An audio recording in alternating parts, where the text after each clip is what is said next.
Hey, you've heard of Stonehenge? Of course you have. Big rocks mysteriously mounted in circles on a plain in England by, somebody. But what if England's Stonehenge is only a replica of another monument, and its builders just crossed the Atlantic and copied what someone had already done elsewhere? Well, it turns out researchers found another Stonehenge underneath the waters of Lake Michigan. This lake is a hotspot for woo-woo unexplained things. A bunch of disappearances, plane crashes, and now this, an ancient underwater monument that looks strangely enough like Stonehenge. We couldn't help ourselves and needed to dive deep into this story. A ring of massive stones, arranged in a way that felt all too familiar. They saw two circles, an outer one and an inner one, sitting 40 feet below the surface. But this wasn't just a random pile of rocks. These stones had been placed there, purposefully, by human hands. And by doing some further research, they discovered that they were staring at a structure that's over 9,000 years old. Think about it. This Stonehenge beneath Lake Michigan predates the pyramids. It predates Stonehenge itself by about 4,000 years. All of this information was enough to startle scientists at Northwestern Michigan University. But that was before they found this out. One of the stones had a carving, a faint but clear petroglyph of a mastodon. Mastodons kind of look like the ancestors to our modern-day elephants, but they have been extinct on planet Earth since 10,000 years ago. So, whoever built this underwater Stonehenge needed to be alive at the same time these creatures roamed our planet. This discovery raised many questions among scientists. I mean, why on earth would they go through all this trouble to lay rocks at the bottom of a lake? Well, first things first. Scientists believe that Lake Michigan had much less water back then than it does now. Second, it could have something to do with ancestral practices of First Nation people. There's one theory from a professor of the University of Michigan. He suggested that the stones formed a kind of prehistoric hunting trap. He believes that early hunters used the circular formation as a drive lane to herd large animals like the mastodons from the rock carvings we were just talking about. Once they got these huge animals into a tighter circle, they could be more easily hunted. But not everyone's convinced by this theory. Some believe the circle probably had a deeper spiritual purpose. According to local Native American tribes, like the Anishinaabe, stones are more than just rocks. They're living beings. They hold spiritual energy and represent a connection to the earth and all living creatures. An elder from the Anishinaabe community even suggested that these stones are sacred, placed there by their ancestors to honor the land and its creatures. Scientists are trying to study the stone formation in depth, like about 40 feet. But that's the problem, actually. The fact that it's underwater makes it super difficult, since they don't have the best technology. Traditional archaeological tools don't work as well when everything is submerged, but promising new technologies like stereophotogrammetry, which literally means making 3D models of a site, are helping scientists study the stone circle more closely. Still, research is slow and expensive, so it's hard to know when this mystery will come to a close.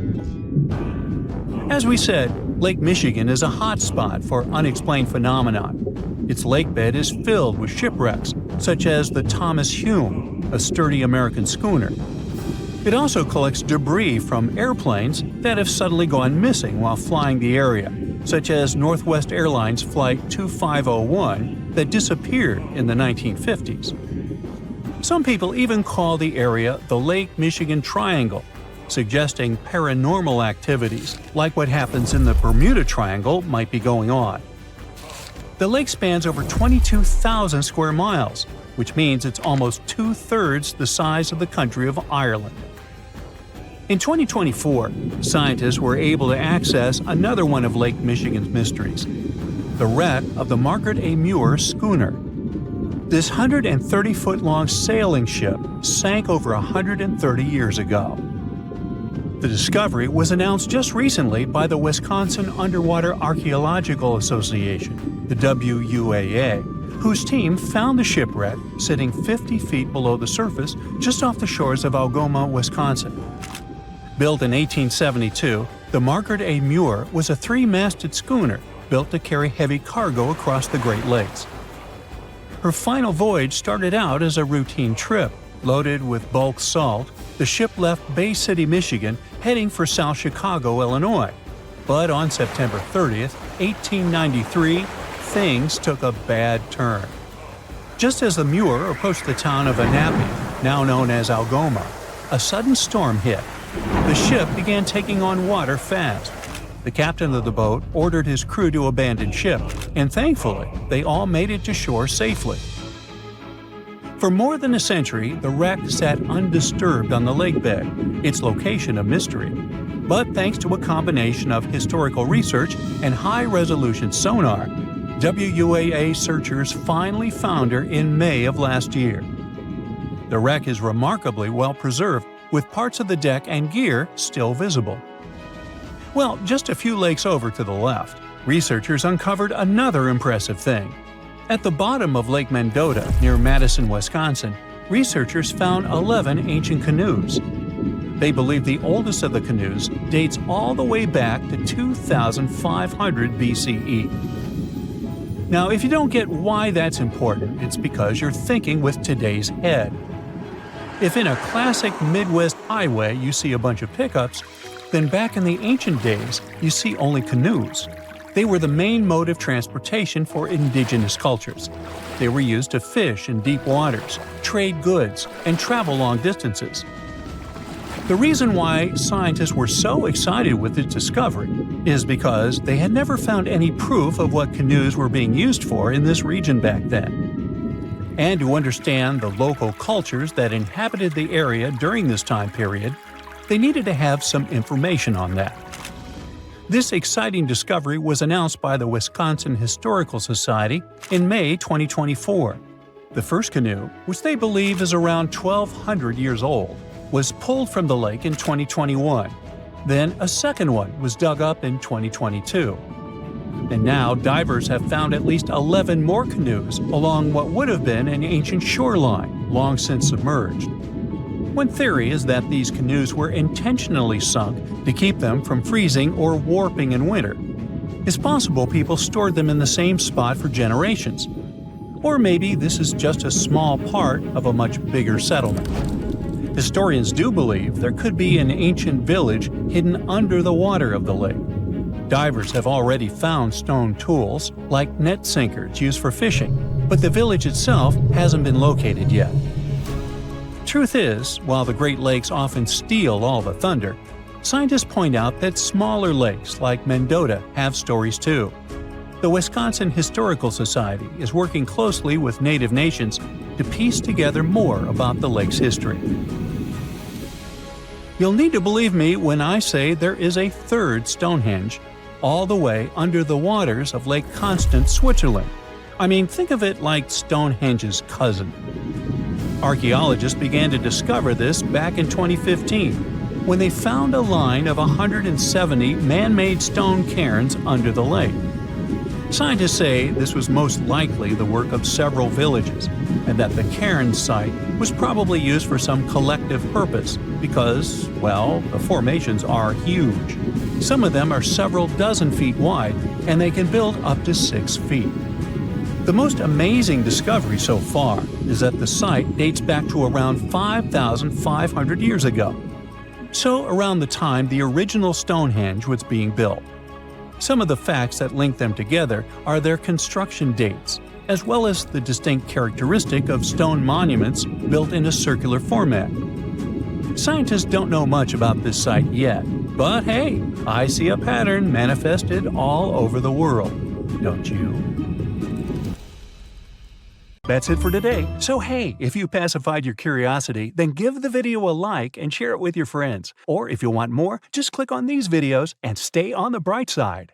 This just in, the world's oldest pyramid was built during the last ice age. And I'm not even talking about Egypt. I'm saying our ancestors might have spewed a 27,000-year-old pyramid in West Java.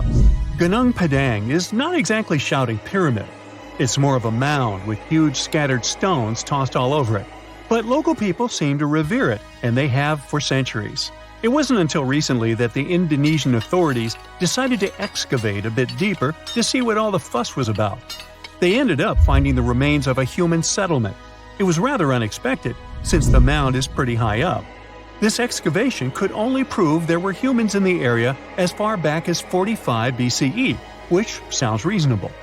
It was up to an Indonesian geologist named Donny Hillman to prove that Gunung Padang is the world's first pyramid. He used all sorts of new technology to support his claim. Our guy used carbon dating, which digs deep into the earth and takes whole chunks of soil. He found layers and layers of constructions, like he was digging up Rome and finding ancient buildings buried in the ground. His research proved that there had been caverns and even rooms down there, which could only mean one thing: humans. As for the rocks located up in the mound, they were most likely strategically placed by the people who lived there back in the day. They needed a place to meditate, so they arranged things in a harmonious way. Their smooth surfaces wouldn't be the result of years of erosion, but the works of great sculptures, the Michelangelos of their day, let's say. If this is all for real, then human civilizations began way before we think they did. Our ancestors, the Paleolithic humans, didn't have what it took to be considered a civilization, especially not the tools and knowledge to build pyramids. They needed a lot of masonry skills, which weren't all that available during the last ice age. His peers don't share this view though. They could believe Hillman's theory if he had found evidence such as charcoal and bone fragments, but he didn't. Flint Dibble, another archaeologist, says that without concrete evidence of human activity, there's no proof of an actual pyramid. In this case, all the data proves is that the soil in the mound dates back to 27,000 years ago. He thinks the rocks on top of the mound just slipped down the hill, like rocks normally do. Only a complex society would have managed to build a stepped pyramid like they claim it was. But according to Bill Farley, an American archaeologist, there's just no reason to believe there were any settlements in Indonesia during the last ice age. Now, just so you know, the oldest known ancient society with this kind of knowledge is probably 11,000 years old and used to occupy the region of modern-day Turkey. Take a look, Turkey's Göbekli Tepe. It's also not a pyramid, but it's the oldest monolithic construction made by humans. Back in the Neolithic period, a lot of people settled there, and there are proofs for it. For example, the walls there are covered in ancient drawings of clothing and wild animals. Until recently, the title of the world's oldest pyramid went to a three-sided construction known as the Djoser Pyramid in Egypt. Djoser is located just a few miles south of the Giza complex in a town called Saqqara. It made its way to popular culture more than once. In the 18th century, it became a common feature in European paintings.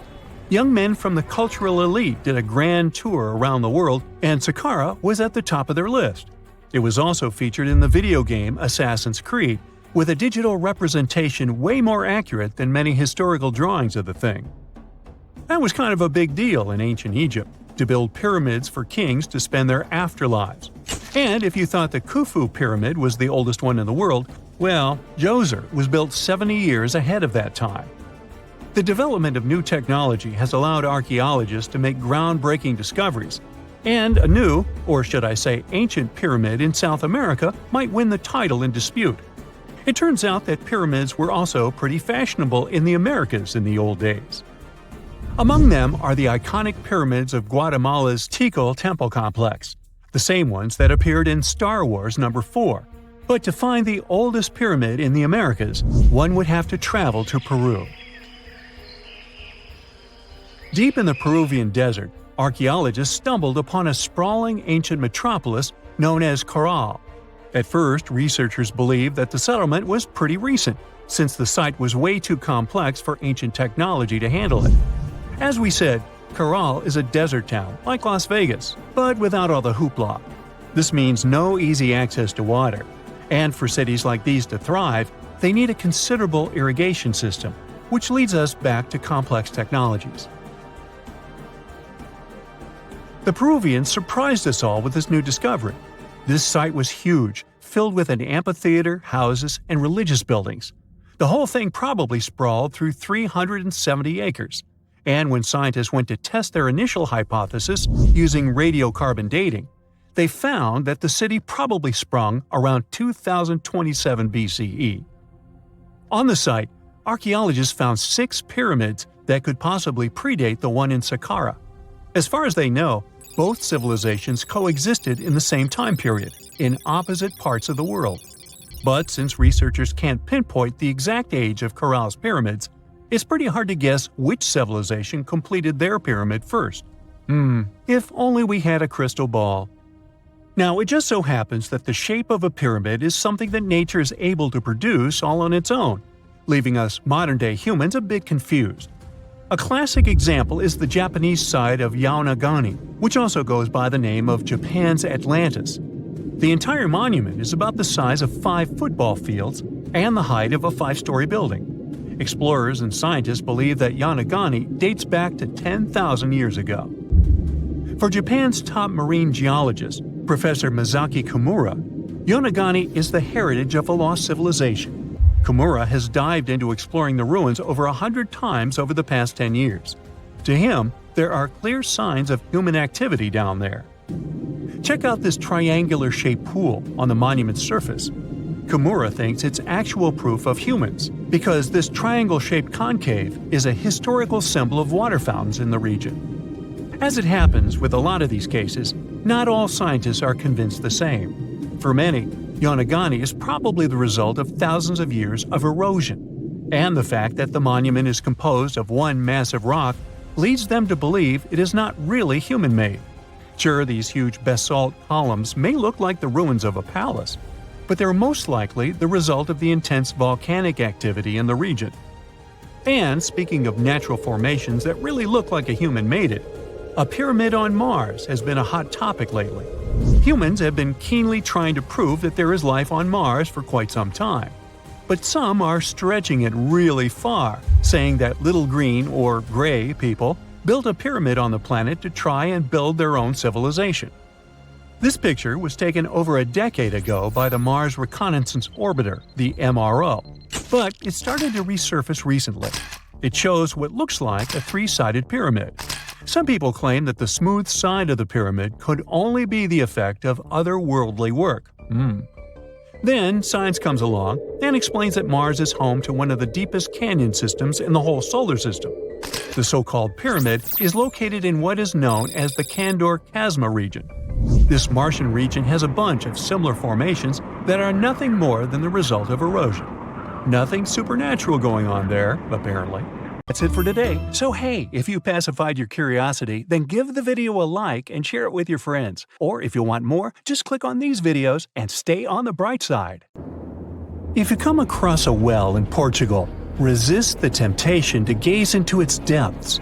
The inverted tower in the enigmatic city of Sintra sends chills through those who encounter it as it spirals down a daunting 88 feet into the underground. It certainly wasn't designed to collect water, yet its true purpose remains a closely guarded secret.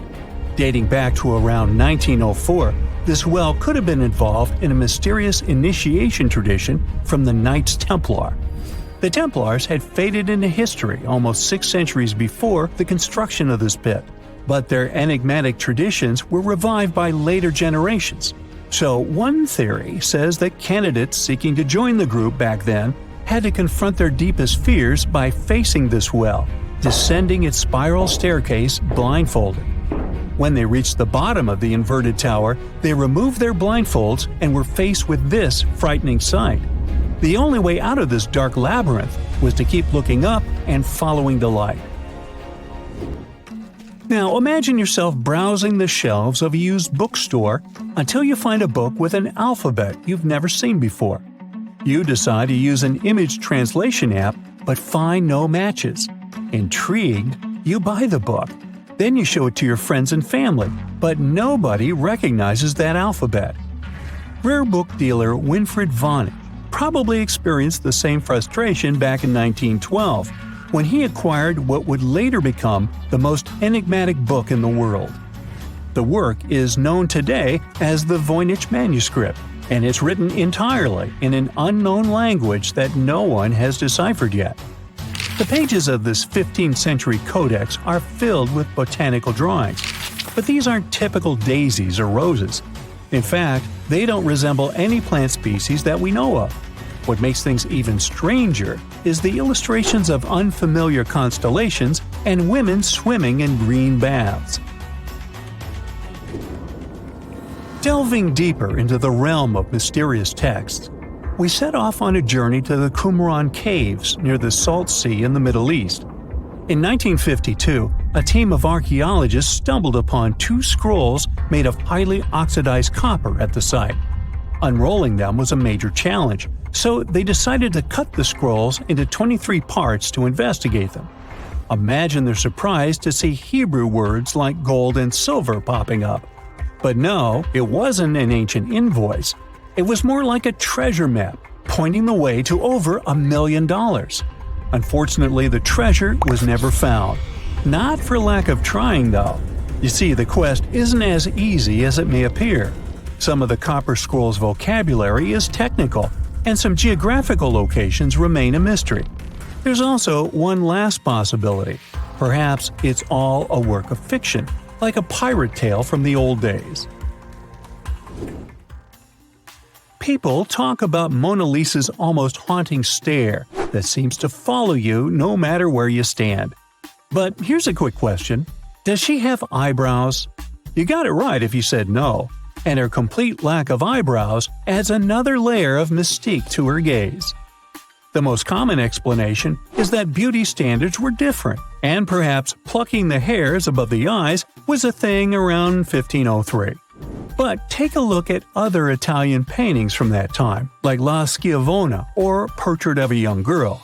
Yep, eyebrows. So, not everyone was entirely pleased with this theory, like French inventor Pascal Cotte. He spent 3,000 hours analyzing scans of the painting to dig through all the layers of Leonardo da Vinci's masterpiece. Now he claims that the Mona Lisa once had eyebrows, but they disappeared over time due to cleanings and restorations. Some historians, however, still question his findings, which means that Mona Lisa's style, or lack of it, remains an unsolved mystery. So, you decide to travel to Rio de Janeiro, and everyone tells you that Sugarloaf Mountain is a must-see. When you spot the mountain from a distance, you realize that the stone has a cavity. But around noon, the whole view changes. The shadow in that cavity takes the shape of a bird, an ibis to be precise.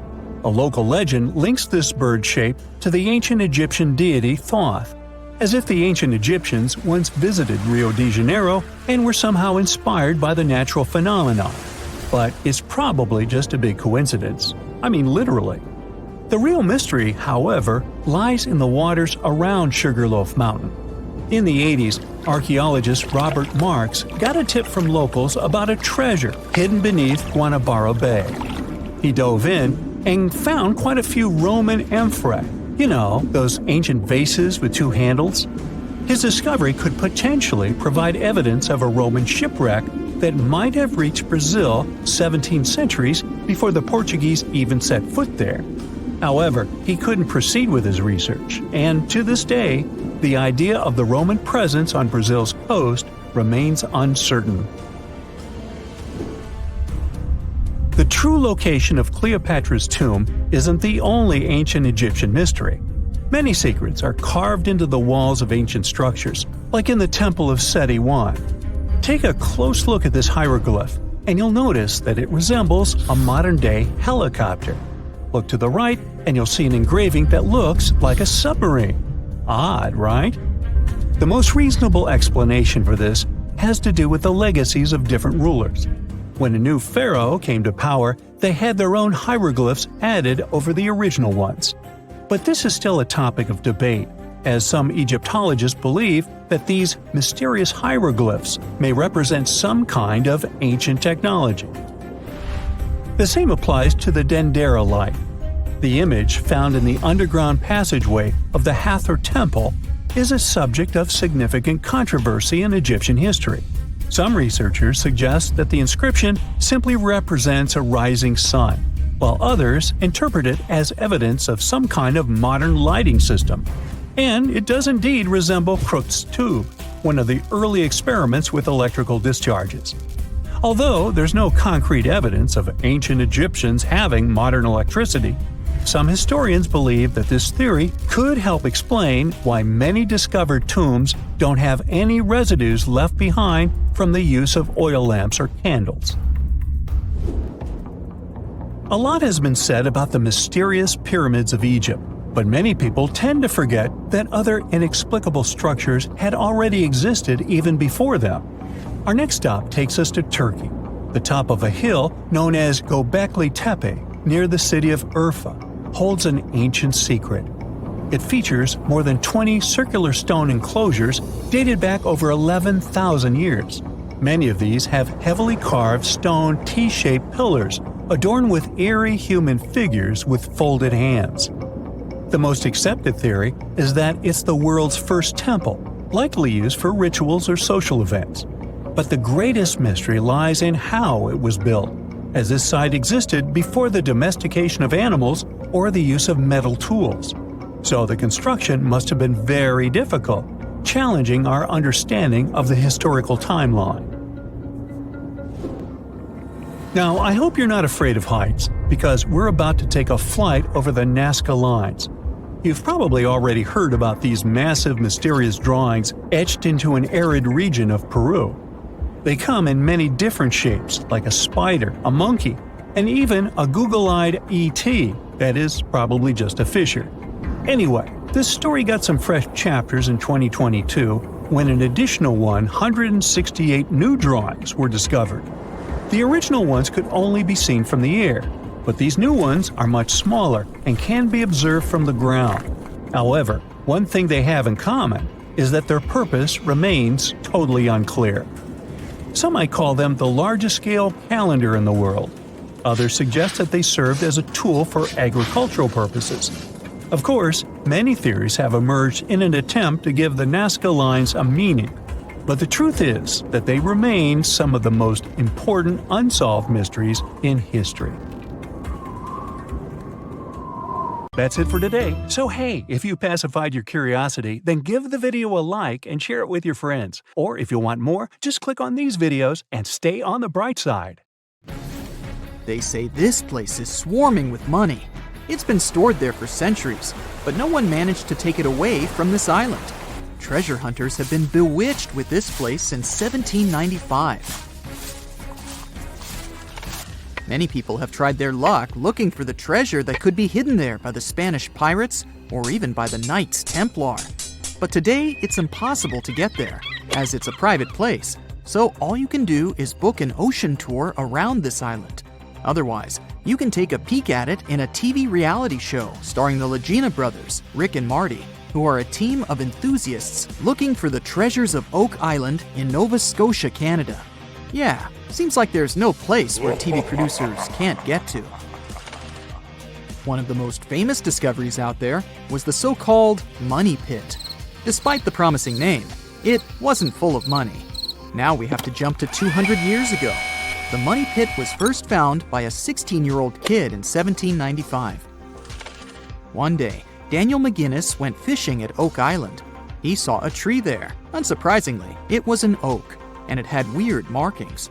They didn't seem to be natural, so Daniel decided to check the area. He then saw a sunken patch of ground and started digging immediately. His two friends helped him out, but instead of treasures, the guys only found logs placed underground at regular intervals. It looked like a place where someone could hide money or jewels, but nothing precious was found. However, there was something curious down that pit. Someone found a granite stone there, and it had an engraved inscription on it. There were many attempts to decode it, but most of them ended up in failure. There's one translation though, and it says, 40 feet below, 2 million pounds are buried. Yeah, McGinnis and his friends should have dug harder. The next fun thing about the Money Pit is the coconut fiber found down there. They say that large amounts of this fiber were found at a depth of 60 feet. It may not surprise you, but I have to remind you of one thing. Oak Island is in Nova Scotia, Canada. Coconut trees do not grow there. The nearest one is about 1,500 miles from Nova Scotia, which makes it obvious that someone brought this fiber purposefully. Researchers came up with an idea that coconut fiber could have been used to make ropes and lower all the treasures down the pit. Next up, we have not one, but two mysteries. In the late 1800s, the Oak Island Treasure Company was thoroughly inspecting and excavating the island. Everyone believed something enormous was hidden there. These guys managed to drill 153 feet underground. That's like 15 stop signs stacked one on top of the other. You might have guessed that they didn't find pounds of gold and diamonds, but they found a manuscript. There's a theory claiming that it's one of Shakespeare's lost manuscripts. Some scientists believe that it was hidden there by the writer and scientist Francis Bacon, the true author of Shakespeare's works. Yeah, rumor has it was Francis and not William who wrote all the plays and sonnets. But there's no proof it was really so. The Money Pit may be the most popular shaft on Oak Island, but it's not the only one, and it's not the first. Before the Money Pit discovery, treasure hunters were drilling at Smith's Cove. While damming there, they found a wooden piece. It was a U-shaped formation that had Roman numerals. After a more thorough inspection, the specialists realized it was supposedly dated to 1769. The Money Pit was discovered 26 years later. This fact created many speculations that this structure might have been part of the real shaft with treasures everyone was looking for. Now, look at this Templar coin. It wasn't the first discovery on the island, but it was crucial in some way. Even if it may not sound like a big deal today, in medieval times, those coins would amass an insane amount of wealth. They were typically stored in European fortresses. For the treasure hunters, this coin was a sure sign there was more to be found on the island. The logic is simple. If there's one coin of that kind, there must be something else. And they were right. It wasn't the only Templar discovery. On the southwest shore of the island, a crossbow bolt was found. Experts say it dates back to the 13th century. But, once again, that wasn't something the treasure hunters were after. Some more coins were found on the island. Rick and Marty Legina retrieved this precious piece from a swamp. The coin is made of copper, and this time, it originated from Spain. When it was found, the Legina brothers could only see the number 8 engraved on it. But later on, some experts studied this coin and claimed it was made sometime around the 17th century. They managed to clean it well and saw the date 1652 engraved on the back of this coin. There's a theory stating that Spanish explorers found some treasure but hid it instead of taking it to the king. So maybe this coin just dropped out of the chest full of coins and jewels and is part of the treasure everyone was after. Or someone could have accidentally lost it while looking for the treasure. Who knows? One more famous treasure hunter is Gary Drayton. Gary and his team, together with Rick Legina, came across 2 coins while metal detecting the island. Those were 17th century King Charles II Britannia coins. One of them had a very clear inscription on it, stating that the coin was minted back in 1771. Another swamp treasure of possibly Spanish origin is also here. This time, it's a silver ring. A specialist studied it closely and reported that it had been repaired twice. The ring was once made bigger, and it was also made smaller ones. It's decorated with a floral design, which was popular in Europe in the 1730s. Among all the other curious things, Rick and Marty Legina found a silver button at Isaac Point. The button's pretty old. It supposedly dates back to the middle of the 18th century, and the notorious Money Pit was discovered later. This is why it wasn't a big deal of a find. It could simply belong to some farmer peacefully raising livestock on the island. There's no official record of any chest full of gems and coins found on Oak Island, but enthusiasts did find some jewels there. First off, the team found a brooch with a magnificent red gem.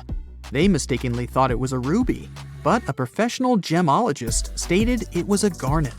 The piece was made of silver, and it's pretty old. Experts believe it was made around the 15 or 1600s. Another brooch they found didn't have any gems on it, but it had an intricate design.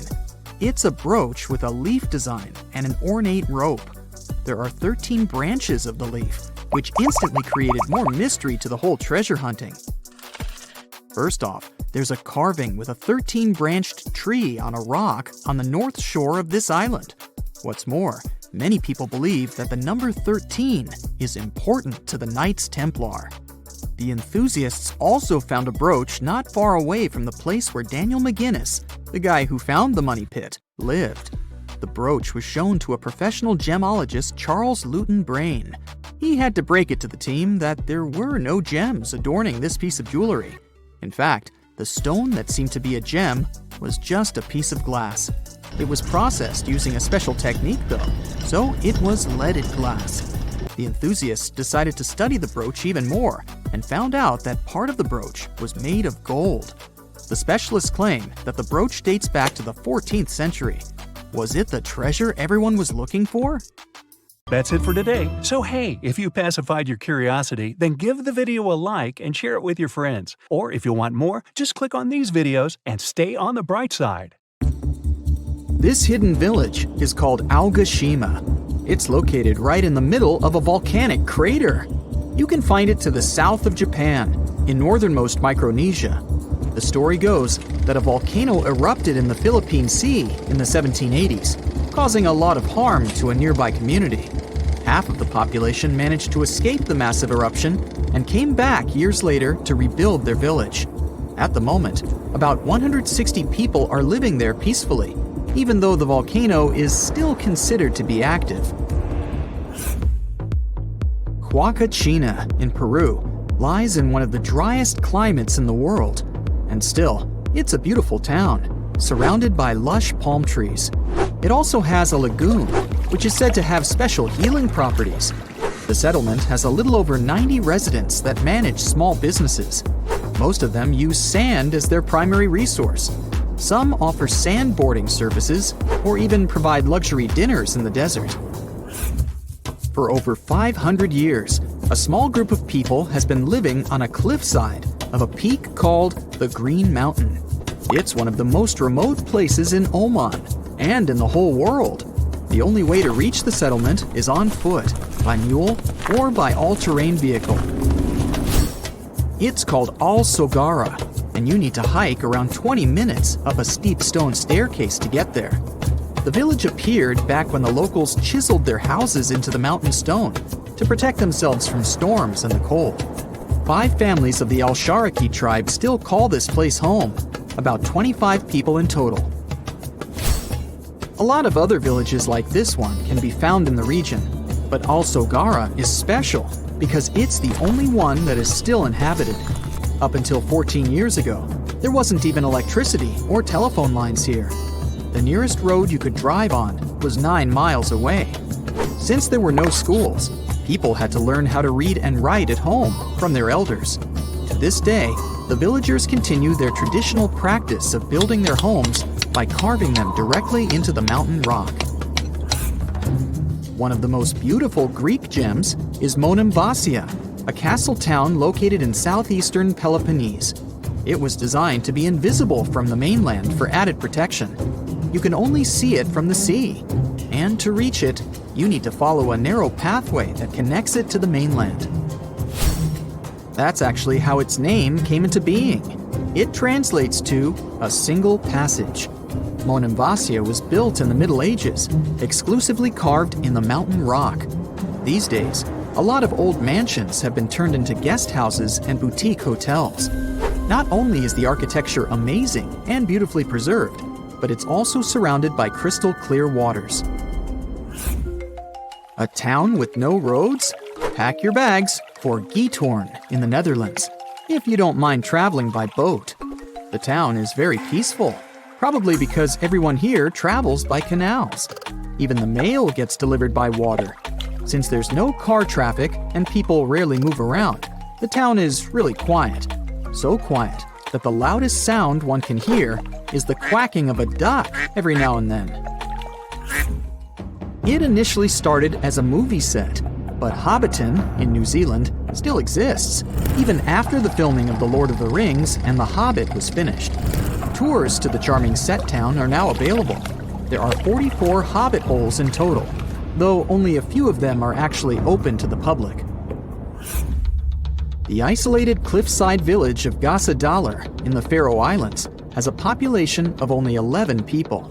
It's mostly known for its scenic waterfall, which falls directly into the Atlantic Ocean.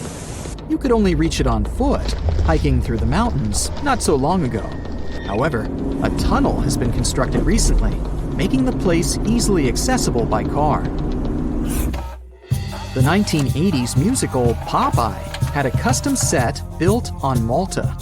It wasn't taken down after the filming had been finished, and Popeye Village is now home to groups of beautifully colored wooden buildings and a company of actors. There's a lot of fun stuff to do there, like watch theater shows, go on boat rides, visit museums, or simply explore the creative village.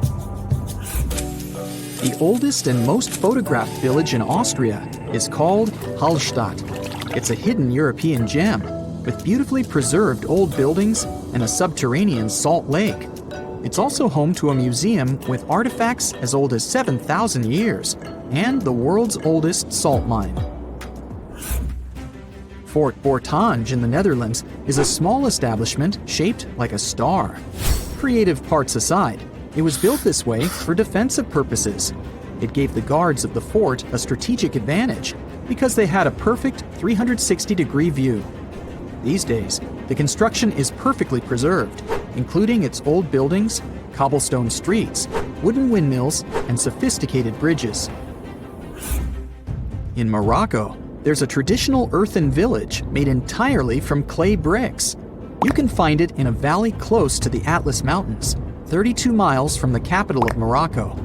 Merchants who followed the trans-Saharan trade route went through this town, carrying spices and gold. As the trade route became less and less popular, many of these fortresses were abandoned and are now preserved relics. It's one of the best places for skiing in the world, but it's still hidden from the public. No wonder the locals call it the secret side of the valley. Located in Austria, the tiny village of Varth has only a couple hundred inhabitants. Not only is it the snowiest village on Earth, but it also has access to one of the biggest ski slopes in the world. Its popularity increased a bit in 2013 when the construction of a high-speed road was completed nearby. Birano in Italy is one of the most colorful islands in the world. Because of its vibrant colors, it almost looks tropical. It features emerald green waters, beautiful houses, and a 17th century bell tower. Its lace-making tradition brought Leonardo da Vinci to the island back in the 1400s. He bought a piece of cloth there and later used it for the design of the famous Dome of Milan.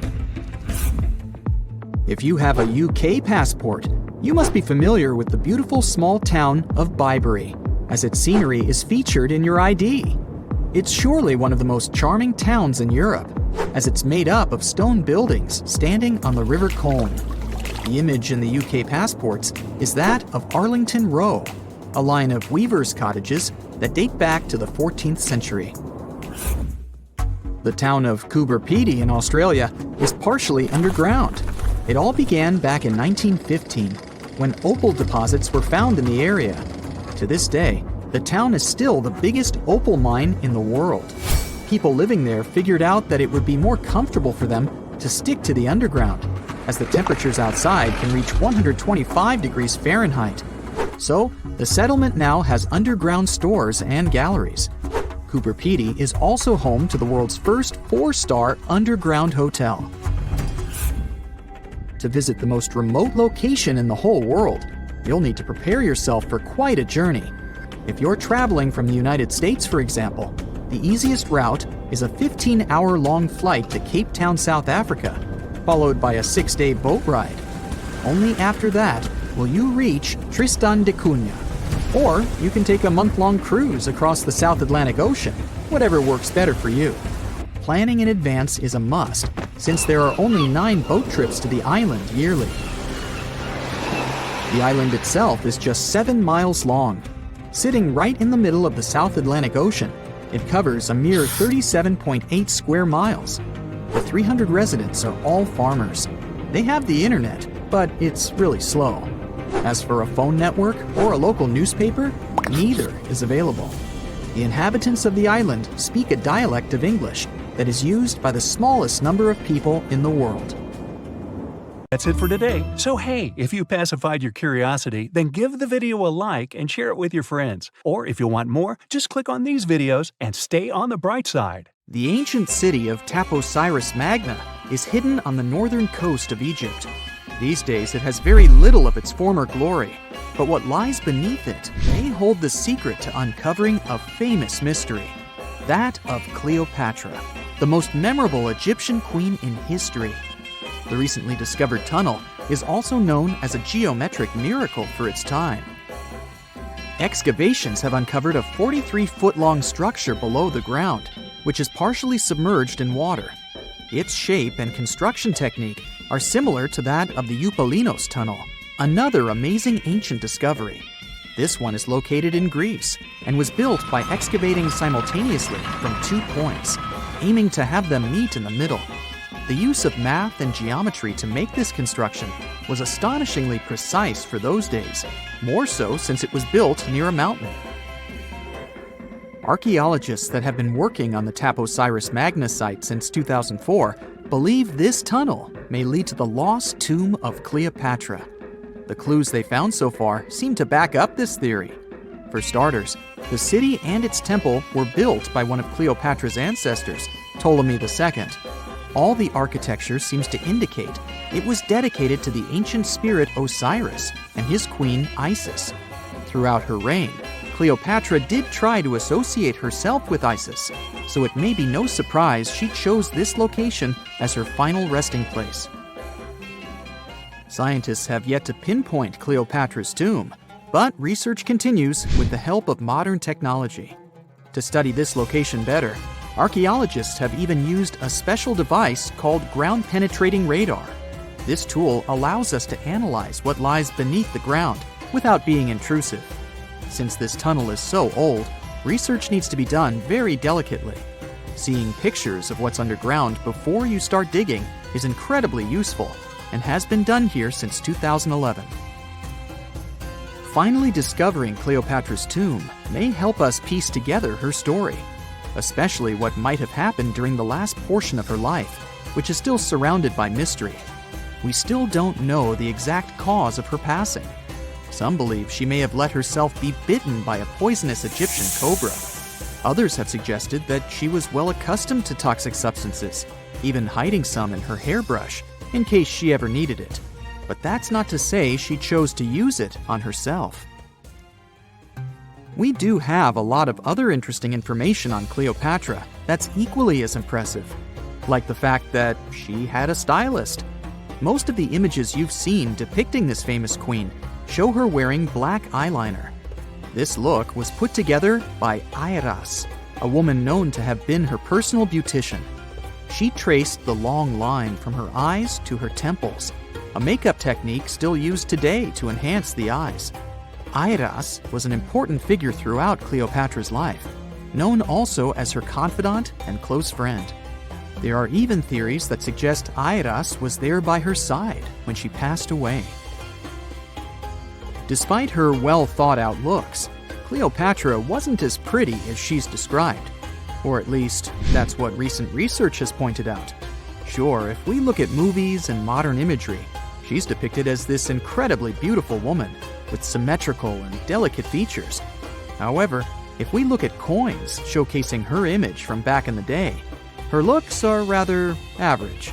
Her image on the coins might have been adjusted, too, to make the queen look stronger in the eyes of her people. So there is no trusted source available to confirm her image, but her description in most pieces of ancient literature speaks of her other qualities, like her voice and personality, not of her beauty. Cleopatra might have been the most famous Egyptian queen to this day, but she wasn't the first choice. She did have an older sister, Berenice, that was initially supposed to take the throne. Berenice passed away before she could do that, So Cleopatra took on the role and began investing in her education. She traveled throughout the country quite frequently, so she could become accustomed to her people and their needs. She was only 18 when the responsibilities were passed down to her, and immediately gained popularity because of her intelligence and education. Her taste in literature was quite good too. She was known to be a fan of Homer, the famed Greek philosopher and poet. Cleopatra loved to write as much as she loved to read. There are even claims that she wrote a book on medicine and cosmetics, but we have no evidence to this day that such work ever existed. Part of being a great leader back then meant you had to speak multiple languages. Cleopatra clearly understood that, and that's why she's rumored to have known many languages to varying degrees. Some archaeologists suggested she spoke Greek, Egyptian, and Ethiopian, as well as many Arabic dialects. She might have even spoken Latin, but there's little evidence to support this claim. She might not have had angelic looks, but Cleopatra was really careful with the way she looked, even with her diet. She was known to have enjoyed simple meals, including a variety of fish. Since she lived close to the Mediterranean Sea, it's really no surprise. As a treat, she liked to eat stuffed pigeons, which she also served to her guests. Other dishes on the menu included vegetables and fava bean soup. Fruits and nuts weren't missing from her diet either, and she was also a big fan of honey. Recently, a team of experts has even tried to recreate her famous perfume. Think of it like the ancient equivalent of Chanel No. 5. Cleopatra was known to be a fan of luxurious scents, which she believed could even influence how people treated her when they met. The basis of this scent is myrrh, a resin gathered from a local tree. Other ingredients added to the mixture were also found back in the day, like cardamom, olive oil, and cinnamon. The results may not be quite as delicate as the perfumes we know and use today. Its consistency was way thicker, and the scent lasted way longer. When she was at the height of her power, Cleopatra might have been the richest person in the world. Back in the day, she ruled over a territory that stretched across the Mediterranean, from modern-day Libya in the west through Egypt to Syria in the east. This is the largest territory ever ruled over by a woman. In today's currency, her worth might have been somewhere around $95 billion. The calendars we use today may have been introduced by Cleopatra herself. She presented the idea of leap years and leap days to Caesar, the Roman emperor she was known to have been close with. Taking her advice, Caesar made these adjustments part of the official Roman calendar. The ancient Egyptians already knew the year was longer than precisely 365 days. They discovered this by studying the brightest star in the sky, called Sirius, and concluded that a year is actually 365 and 1/4 days long. It was Elizabeth Taylor that famously introduced Cleopatra to pop culture when she played her in the 1963 film bearing the same name. Up until that point, it was the most expensive film ever made. It was originally supposed to cost somewhere around $2 million, but ended up costing a mind-boggling $44 million.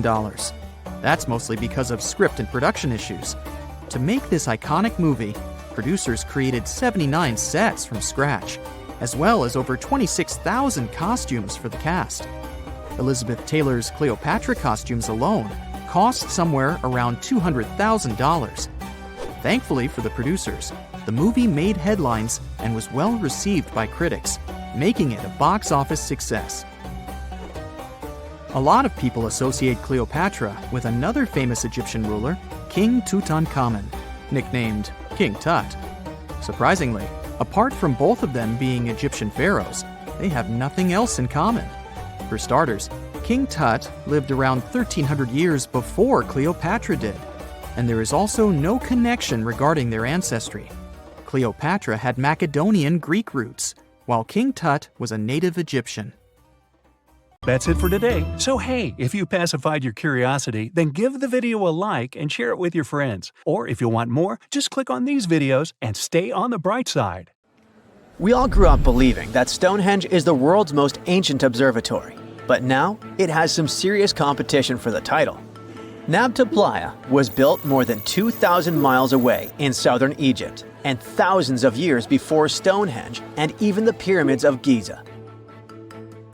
In 1973, a Bedouin guide stumbled upon a strange group of huge stone formations while crossing the Sahara Desert. He led American archaeologist Fred Wendorf to the site, located about 60 miles from the Nile. Wendorf's friend and colleague claims the team found the stones while stopping for a bathroom break in the desert. Either way, what they found changed history. At first, Wendorf thought the stone structures were just natural formations. But then it hit him. This area was once a lake, meaning no natural rocks should even be there. He kept coming back to the site for decades, and by the early 1990s, his team finally uncovered a circle of stones that seemed to line up with the stars in a way no one could explain. After 7 long years of trying to crack the mystery of the site, Wendorf reached out to an expert in archaeoastronomy. They study how ancient people used the stars. One evening, while the expert sat in the cool desert sand staring at the stones, he realized that they formed a pattern radiating outward from a massive burial mound. One by one, as they dug into the sediment, the buried megaliths started lining up like spokes on a wheel. The team had already used radiocarbon dating to test samples from fire hearths and tamarisk wood roofing found inside the stone circle. Nabta Playa had dozens of standing stones, all a few feet tall. Some of them lined up exactly with the sunrise on special days, and others matched up with bright stars in the sky. Inside the big circle, there were 6 special stones that may have been used for rituals or marking important times of the year. Around them, 29 standing stones might have worked like a simple calendar to help people know when it was time for something important, like the summer solstice, the longest day of the year.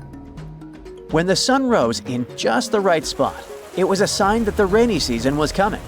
The stone circle once aligned with the brightest stars in the northern sky: Arcturus, Sirius, and Alpha Centauri. Some stones even pointed to the constellation Orion.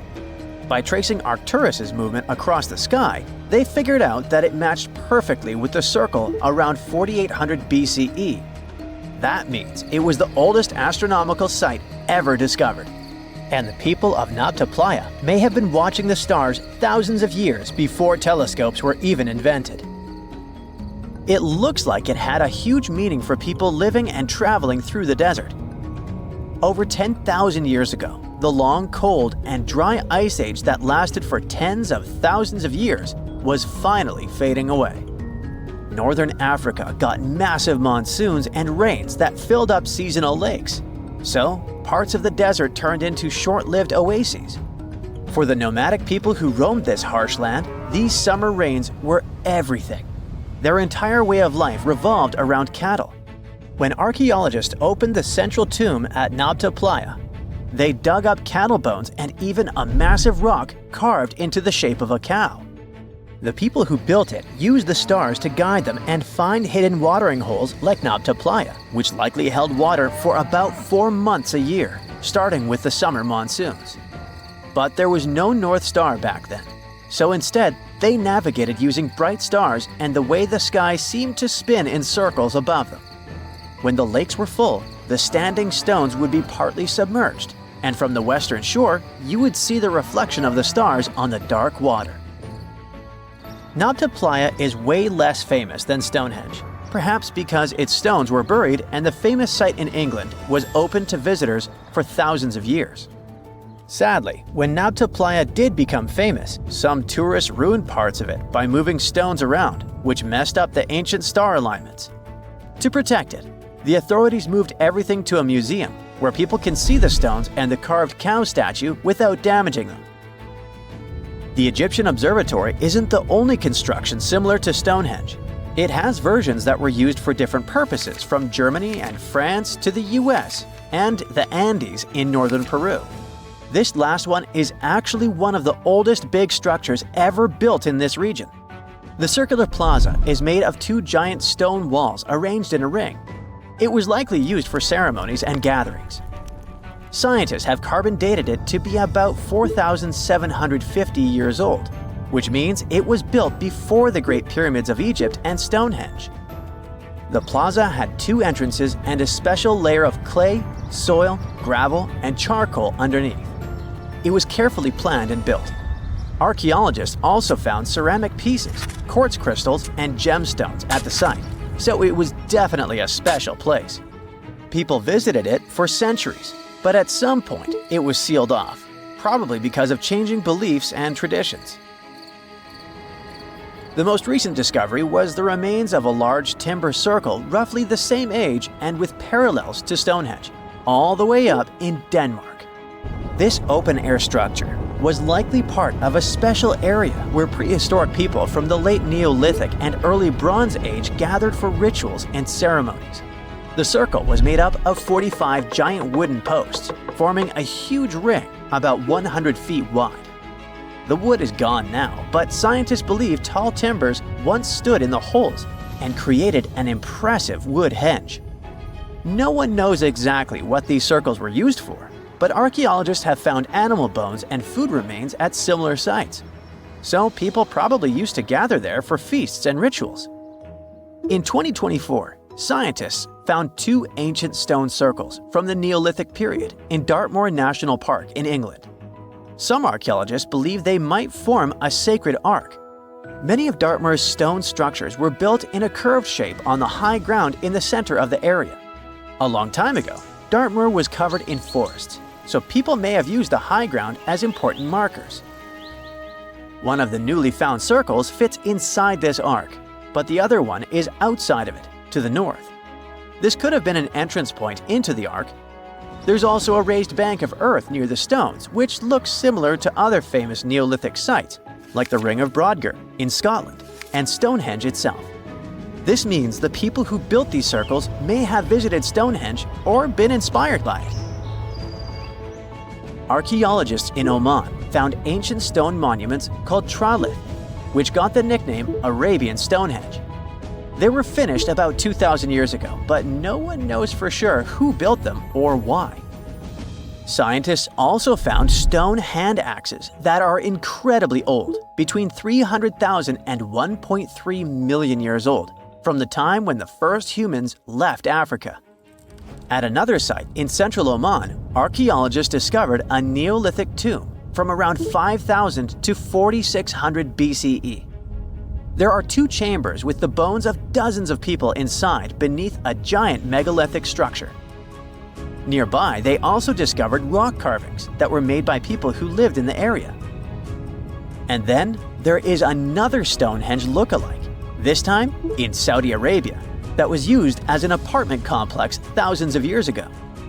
Archaeologists discovered a total of 345 stone circles by looking at aerial photos of a lava field. Each circle is between 13 to 26 feet and has at least one large standing stone in the middle. These structures still have remains of stone walls and doorways. Stone circles like Stonehenge are often linked to ceremonies and rituals, but scientists say that many early houses were actually built in round shapes, and rectangular homes only became common much later in history. That's it for today. So hey, if you pacified your curiosity, then give the video a like and share it with your friends. Or if you want more, just click on these videos and stay on the bright side. Okay, what if I tell you that the extraterrestrials we all imagine as little green men may actually look like very normal Earthlings and chill in Europe? This is the Iberian Peninsula, and people living there are under suspicion. Ooh. Here's the reason. Somehow, parts of the most important artifacts that the Iberian civilization called Treasure of Valena are made of metal that simply can't be found on Earth, because it's metal from a meteorite. Now let's tackle this step by step. This is the artifact itself, and it's composed of 59 different objects. Bowls, bottles, and bracelets. Is there a pattern there with all those bees? In total, the find weighs around 20 pounds, of which 18 pounds are 23.5 karat gold. Now, if you're not a metal specialist, I'll clarify it for you right away. For comparison, 23-karat gold is 95.8% pure gold, so 23.5 karat is even purer. The remaining percentage goes to other metals to help add strength and durability to the precious alloy. There was also silver, iron, and amber in that set. The artifact could have been pretty straightforward, but for these two, let's call them imposters. Look at this wrought iron bracelet and this hollow hemisphere. Can you see that? Those rusty lines on the hemisphere and the overall weird color of the bracelet do stand out, since everything else is made of purest gold.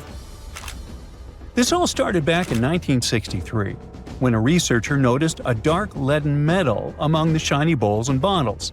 The metal was shiny in some areas and covered with a ferrous-looking oxide that was mostly cracked.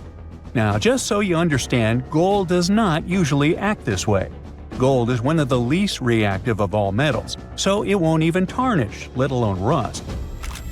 To figure out where this suspicious iron came from, researchers turned to mass spectrometry, which checks out the mass-to-charge ratio of molecules.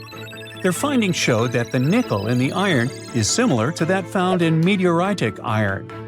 Simply put, the bracelet and the hemisphere are of extraterrestrial origin. Ooh. Now, the exact age of the trove is hard to determine, yet it's crucial. We need to know the exact age to see if it coincides with the start of the Iron Age in the Iberian Peninsula. If it does, then no further questions here. But if it doesn't, well, it's, at the very least, weird, if not suspicious. So there's this three-age system. It comprises the Stone Age, then the Bronze Age, and then the Iron Age. The Stone Age is of no importance here, so let's compare the Bronze and the Iron Ages. The Bronze Age began when it was realized that combining copper and tin produced a material that was more durable than either metal alone. This era was all about major upgrades in tools and weapons, but two standout inventions were writing systems and the wheel. Then came the Iron Age. This time was all about slowly bringing iron into everyday life. Iron was way easier to shape into cool designs than bronze. Now, this was a big deal because iron, especially transformed into steel, provided significant improvements in all aspects of life. Tools became lighter, cheaper, and stronger compared to their bronze equivalents. You get it? Good. So, researchers have long debated whether the treasure dates back to the post-Archaic era or the latter part of the Bronze Age. The most recent study claims that those artifacts were created in 1400 to 1200 BCE, and something really doesn't add up. First off, the Iron Age began around 500 years after these artifacts were crafted. Plus, ancient craftsmen couldn't know back then how to work with metals that landed on Earth approximately 1 million years ago.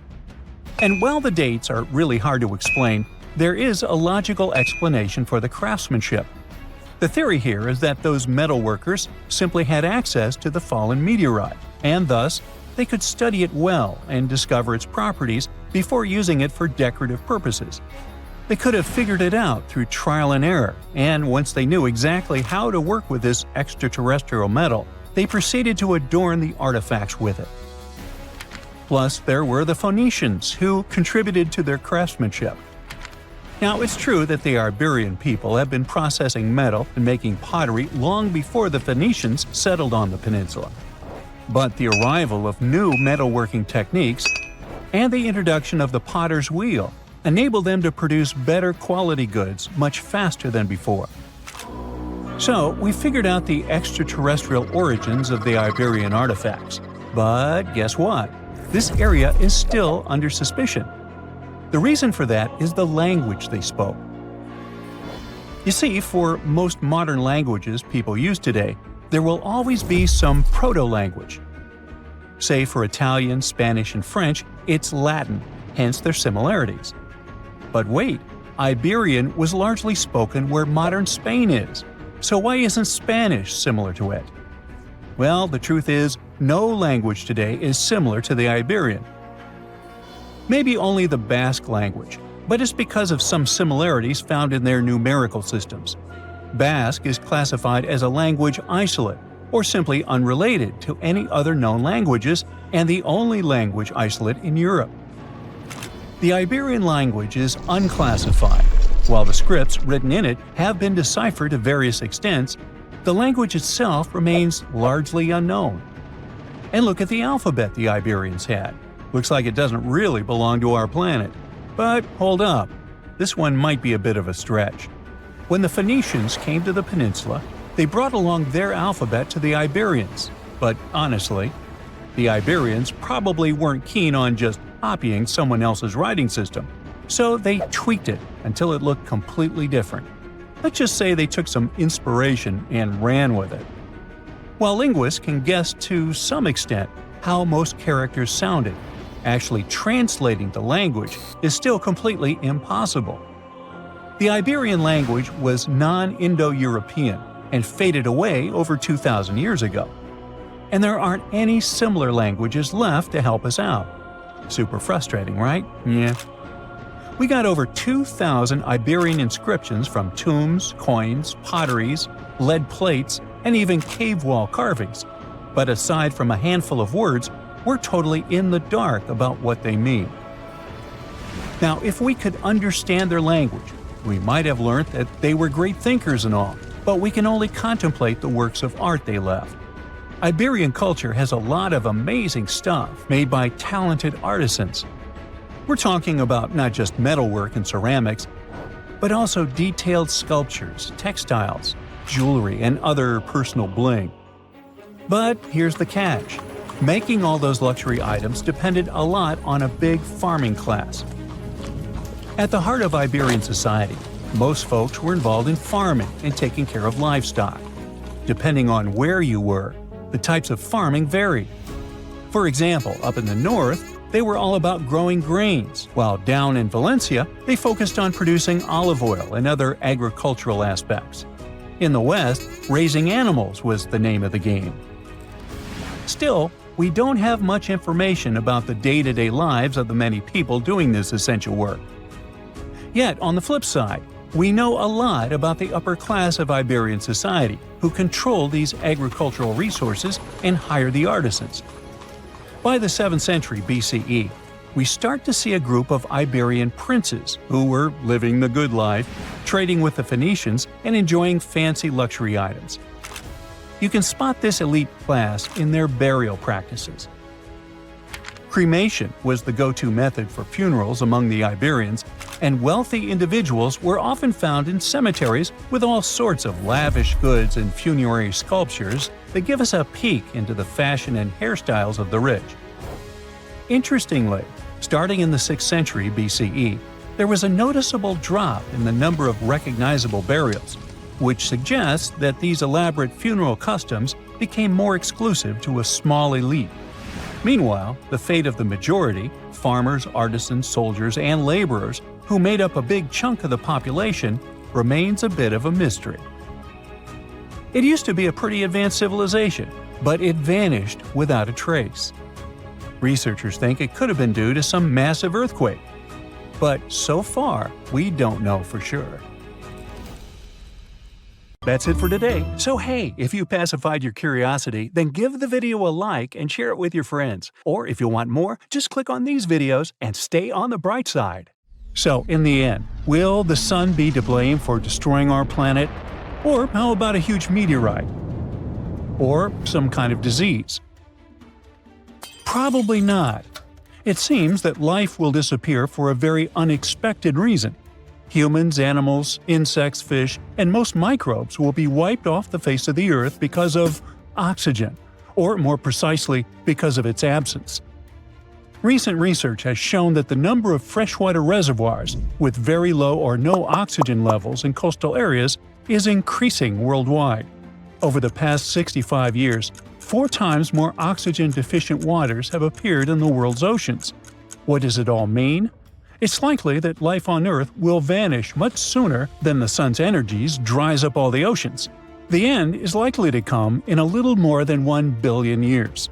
But this doesn't mean that the planet will disappear too. The period when Earth is filled with oxygen will make up just about 20 to 30% of the total lifespan of the planet. So we're just temporary guests here. Just think how long that is, 1 billion years. The first Homo sapiens appeared only about 300,000 years ago. That is, the entire history of humanity occupies less than 500,000 years. So relax. A billion years won't pass very fast. By that time, humans won't be on Earth anymore. We might master space travel and find a new planet in the vast depths of space. But why can we lose air? As the sun heats up, the planet gets warmer and warmer, and this heat breaks down carbon dioxide, the gas which is necessary for all plants to photosynthesize. Without carbon dioxide, they can't produce oxygen. With a drop in carbon dioxide levels, the methane content will increase, and this gas is quite harmful to us. Now, this all sounds logical, but this is a secondary reason for the lack of oxygen. The real problem is something else entirely. As the sun becomes brighter, it will begin to heat rocks on Earth, such as granite and basalt. These rocks will start to break down faster. When they collapse, they take carbon dioxide from the air, which warms our planet. If there's less carbon dioxide in the air, Earth should become colder. But there's a problem. The sun will shine more, and its heat will outweigh this cooling effect. So even if rocks take away carbon dioxide, the sun will blaze so much that Earth will still become extremely hot. Next, when the sun shines more intensely, it, along with other natural factors, contributes to the breakdown of granite and basalt. These rocks mix with carbon dioxide and water to make carbonates, which go deep into the Earth. This takes carbon dioxide out of the air, which means plants can't make as much oxygen because they need carbon dioxide to do that. Besides, volcanoes release gases, which also reduce the amount of oxygen in the air. So the sun, by destroying rocks, affects what happens inside Earth and controls how much oxygen there will be in the air. In about 1 billion years, the sun will become so bright that no rocks will be able to save Earth from its heat, and the escaping gases will halt photosynthesis and oxygen production. And then, our planet will return to the state it was in about 2.4 billion years ago, to the time when the Great Oxidation Event began. And this event was much more important than, say, the first Olympic Games or the appearance of humans on the planet. Billions of years ago, there was almost no oxygen on Earth. Instead, there was a soup of gases, such as nitrogen, ammonia, methane, carbon dioxide, and others. Yes, we have these gases in the atmosphere today, but there used to be a lot more of them in the past. It was difficult for any form of life to originate in such conditions. But after some struggle, it succeeded. At first, Earth was inhabited by the simplest bacteria, including cyanobacteria. They learned how to make oxygen using sunlight, water, and carbon dioxide. These bacteria worked for millions and billions of years and made so much oxygen that it began to accumulate in the air. This was what we now call the Great Oxidation Event. It was like a great celebration of life, because with oxygen, new living beings could appear. But by the way, cyanobacteria didn't learn photosynthesis because they were like, oh, let's make oxygen, it's so cool. No, oxygen was just a byproduct. Cyanobacteria wanted only one thing, to get as much energy as possible. And for this, they learned photosynthesis. It helped them store energy using sunlight. They used special pigments to absorb light, and the result of this process was the release of oxygen. This had been going on for hundreds of millions of years, and then, at some point, they made too much oxygen. This oxygen started to spoil other gases that had been there before. For example, it ate a lot of methane. Because of this, Earth cooled down a bit, and the Ice Age began. But that's another story. In short, in 1 billion years, we risk going back to that difficult time. But let's hope that we'll manage to move to another planet on our spaceships or come up with some other solution. And what'll happen to our home planet next? Will new life be able to originate there without so much oxygen? Well, it's possible, but it'll be much more difficult. This will require another source of energy besides the sun. It can be, for example, hydrothermal vents. And by the way, there are ecosystems on Earth that use this type of energy. You can find one of them in the Movile Cave in Romania. Imagine a place where there's little oxygen. It's dark. The sun's rays don't reach there. Over millions of years of evolution, a unique and slightly creepy life has developed in this cave. It was first discovered in 1986, and scientists are still exploring this place. The entrance to the cave is just a small hole in the ground. A narrow tunnel goes deep underground. Inside the cave, the air is filled with hydrogen sulfide and carbon dioxide, and there's half as much oxygen there as on the surface. A human can't stay there without a special mask, but for local forms of life, this is home, and they feel great there. There are several dozen species living in the cave, and many of them aren't found anywhere else on Earth. Here you can see strange little monsters, white snails, white spiders, centipedes with long whiskers, transparent shrimp, and even unknown species of leeches. Since there's no light in the cave, all these creatures don't need eyes. They're blind, but they have long sensitive antennae and paws that allows them to navigate in the space. They also have no colored pigment, so all these bugs and spiders are either white or transparent. But if there's so little oxygen there, and nobody does photosynthesis, then how does all this life survive? It's all thanks to the unique bacteria autotrophs. They absorb carbon dioxide and produce nutrients. These bacteria are food for other organisms, and those, in turn, become food for larger creatures. So a whole food chain has been built in the cave, which provides all the inhabitants with food. Evolution has created a unique ecosystem that exists separately from the rest of the world. It's like a small universe that has developed according to its own rules. However, this universe is not expanding, because all living beings here can't live away from hydrothermal vents and autotrophs. Otherwise, where would they get their energy from? But let's imagine that the sun cools down, almost all the oxygen disappears, and the entire planet gets covered with hydrothermal vents. It's dark, and the air is filled with methane, CO2, and other substances. And somehow, life begins. Even people appear at one point. What would they look like? Pale, thin, and blind creatures with very long arms that help them navigate in space. They have pets, large centipedes or cockroaches that move silently on the ground. People are also quiet because they don't have lungs filled with air to scream. There's silence in the world. People communicate through touch. No one travels. Everyone lives separately next to their hydrothermal source. The whole world has turned into a horror movie in 1 billion years. That's it for today. So hey, if you pacified your curiosity, then give the video a like and share it with your friends. Or if you want more, just click on these videos and stay on the bright side. In 2025, humans will have a unique opportunity: travel to the moon. So far, only 12 people have walked on Earth's natural satellite, but a private company is offering tourists a chance to change that. If you are hog stinky rich, you can pay $750 million to spend several days exploring the moon and watching Earth from a distance. You can even join unique scientific experiments. Now, humans also want to build their forever homes on the moon. In fact, NASA believes that North Americans may have their own share of the moon by 2040.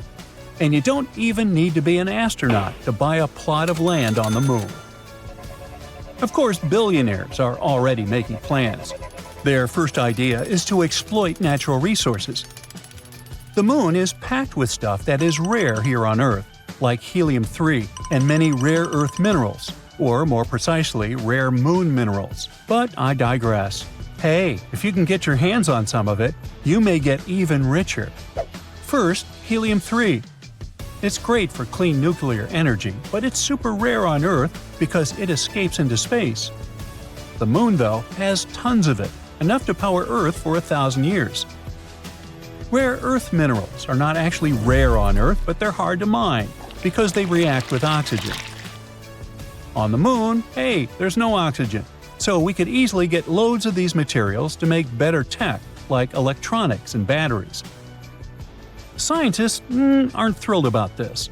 For the first time, they have a chance to explore 4.5 billion years of space history, because the moon's soil has stayed the same for billions of years. Studying its rocks could reveal lots of secrets about the universe's origins. But if billionaires mine the moon and destroy these rocks, all that knowledge could be lost forever. Another problem with exploring the moon is the size of it. The moon is big, but the best spots, the ones with water and sunlight, are limited. Most of the lunar surface is dangerous because of earthquakes or moonquakes, radiation, and meteorites. That means tourists, scientists, and mining companies would be elbowing each other in 3 small regions. The first region is called the Peaks of Eternal Light because there's always sunlight over there, making it a great energy source for telescopes or human colonies. The second spot is the far side of the Moon. Here, radio signals from Earth are not so strong. It's not just peaceful and quiet there. It's also a great place to set up a telescope and study the universe. The third place is called the Pits of Eternal Darkness. It's where all the trolls on social media go on vacation. Nah, it's really because no sunlight reaches that area. This place is even better for scientists because they can use special astronomy tools to study the most distant parts of the universe. This is also where you can find about 1 billion tons of water. If scientists could visit the Moon and study it, they would make amazing discoveries. But today, there are no international laws protecting space. No country can own the Moon, but this can't stop a private mining company from calling dibs on a particularly good spot. In the past, a bunch of nations signed the Outer Space Treaty, and they agreed that space exploration was supposed to benefit all humankind. But exploring it is not cheap in the first place. Taking a single gallon of water from the Moon to the Earth is extraordinarily expensive, and I bet not everyone can afford that. Human activity on the Moon is also extremely dangerous because it might change its atmosphere. Now, to understand it better, let's look at the surface of the Moon. This floating rock has many craters that have been forming for billions of years. When a meteorite crashes into the Moon, fine dust called regolith, with particles so tiny they can cut like glass, rises into the air. This process once created the atmosphere of the Moon, and this atmosphere is quite different from the atmosphere of Earth. A big rocket landing on the Moon can launch this fine dust into the lunar sky. And the difference here is that the space objects crashing into the lunar surface are actually gentler. A rocket landing is so intense it can increase the number of atoms in the sky 100,000 times. If the number of atoms in the atmosphere grows, the air turns into a dusty plasma. This means that you'll be breathing in air as toxic as the one that poisoned miners in the olden days. Such an atmosphere could end space tourism too, because it makes electronics malfunction and machinery shut down. Well, truth be told, our own presence on the Moon is already dangerous. When scientists discovered water on the surface of the Moon, they were super excited to study it. This was their chance to understand where this water came from, and even figure out how water appeared on Earth. But when our spacecraft land on the Moon, outgassing occurs. This means that the water on the surface evaporates. This evaporated water can contaminate the water on the Moon, ruining all scientific data. Because when astronauts take a sample of the lunar water to study it, they will get the water from Earth they have brought along. Bummer, really. And it's not just the water we contaminate, it's everything. A spaceship can carry any living thing from Earth to the Moon. It can also bring extraterrestrial life forms back to Earth. This type of contamination is extremely dangerous because it can put human lives at risk. Something similar happened when Europeans were exploring unfamiliar lands they came upon in the Americas. They accidentally introduced new microbes to the natives they met. And since the immune systems of the native population were not used to those new bacteria and viruses, they got sick and worse. At the same time, Europeans also became ill with diseases their bodies didn't know about yet.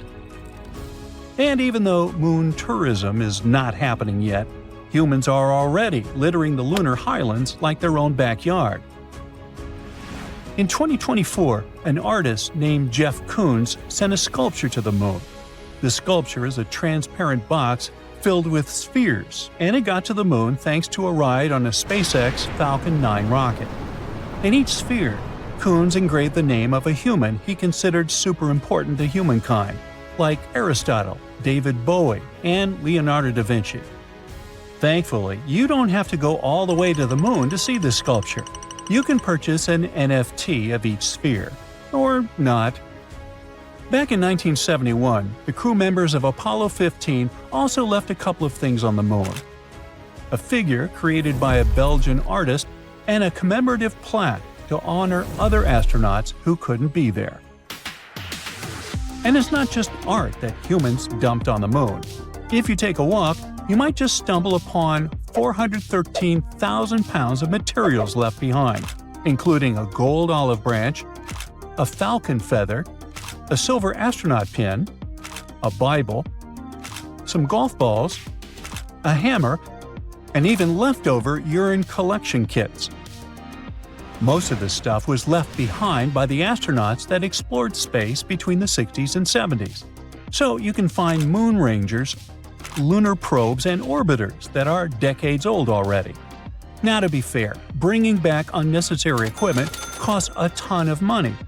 And back in the 60s, their priority was the safety of the astronauts. The sad truth is that the moon is already turning into an extraterrestrial landfill, and we don't even live there yet. But now we want to settle there, so NASA is trying to get rid of all this trash. The good news? Hey, you can be part of this process. The space agency launched a competition called the Luna Recycle Challenge, and if you want to join it, you must find ways to reduce the amount of litter produced and recycle it into materials that can be used for space exploration. To win, you need to develop a way to completely recycle the trash that is on the surface of the moon. You will help science and win $3 million. And if you get this sum, well, you might finally afford a ticket into space. That's it for today. So hey, if you pacified your curiosity, then give the video a like and share it with your friends. Or if you want more, just click on these videos and stay on the bright side. The red parched earth under your feet is shaking. Large cracks are opening in the ground, threatening to swallow you. But unlike on Earth, these quakes aren't coming from within the planet. A threat coming from space is triggering them. Scientists have made a shocking discovery about Mars quakes. By using AI and NASA's InSight data, they found out that some of those tremors are caused by meteorite impacts. It means that Mars gets hit 2.5 times more often than we thought, and new craters are forming all the time. But the scariest part is that these impacts don't just shake the ground. They send powerful shock waves deep into the planet, revealing a hidden seismic highway and an unstable interior, unlike anything we imagined. This changes everything we thought we knew about Mars. So now, the big question is, what else is lurking beneath the surface? But let's follow scientists' train of thought first. They took Marsquake data from NASA's InSight lander and compared it with fresh impact craters spotted by the Mars Reconnaissance Orbiter. That's when they discovered that some impacts create a seismic highway through the mantle instead of being absorbed by the crust. Even though NASA shut down InSight in 2022, its data is still precious.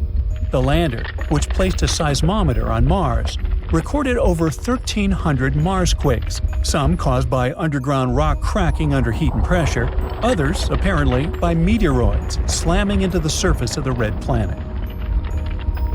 By studying how seismic waves move through the crust, mantle, and core, scientists keep piecing together Mars's deep structure.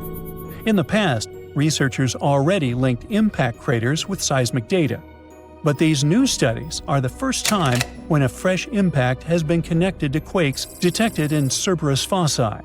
That's a highly active region 1,000 miles away from InSight. Scientists have discovered this 71-foot-wide crater much farther from NASA's InSight lander than expected, if we consider the strength of the seismic waves it produced. Mars's crust was thought to absorb most of the energy from impacts, which would limit how far seismic waves could travel. But the analysis of this crater revealed that, instead of getting dampened, the waves took a more direct and deeper path through the planet's mantle. This unexpected finding suggests that Mars has a seismic highway, which allows quakes to spread much farther than previously believed.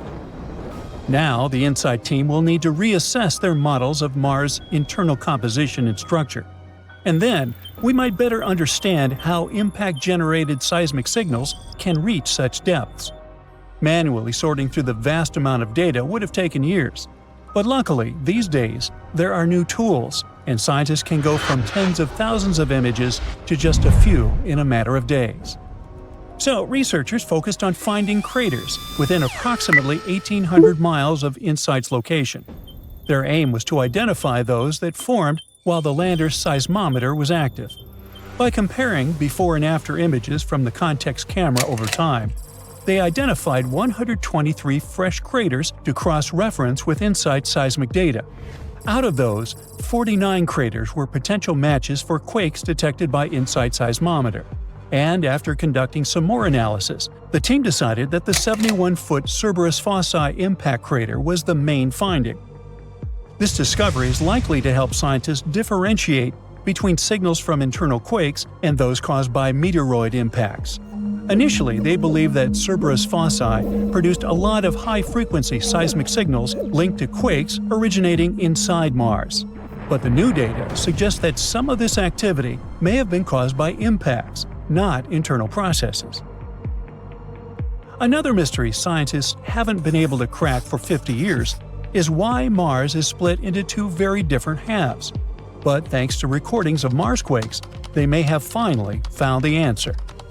Since the 1970s, researchers have known that Mars has two distinct regions. The northern lowlands cover about two-thirds of the planet's northern hemisphere, and the southern highlands make up the rest. The southern highlands sit about 3 miles higher than the northern lowlands, and the crust, the planet's outer layer, like a shell, is thicker in the south. This strange divide is known as the Martian dichotomy. There are two potential explanations for this imbalance. One theory suggests that an unknown internal process within Mars created the difference. The other claims that a massive collision, probably with a moon-sized space rock or several smaller impacts, once reshaped the planet's surface. But Mars' surface is extremely old. That's why pinpointing exactly what happened has been difficult. But now, a new study, published on December 27, 2024, has used Marsquake data from NASA's InSight lander to figure out whether the cause of this difference lies deep inside the planet. InSight was positioned near the boundary between the northern lowlands and southern highlands. Its mission included recording seismic data from Marsquakes, which travel through the planet's mantle, the rock layer beneath the crust. So scientists compared how these waves moved under both lowlands and highlands. They looked for differences in the planet's deep interior. It turns out that the seismic waves lost energy much faster when traveling through the southern highlands. It means that the mantle beneath this region is significantly hotter than in the north.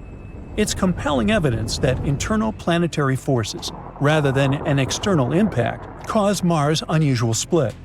The research team believes that the temperature difference between Mars' two halves can be traced back to ancient tectonic activity.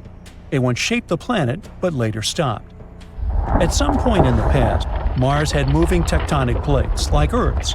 As these plates shifted, they, along with the molten rock beneath them, could have created the Martian dichotomy. But eventually, the movement stopped, leaving behind what scientists call a stagnant lid. That's a thick, immobile layer over the planet's molten interior.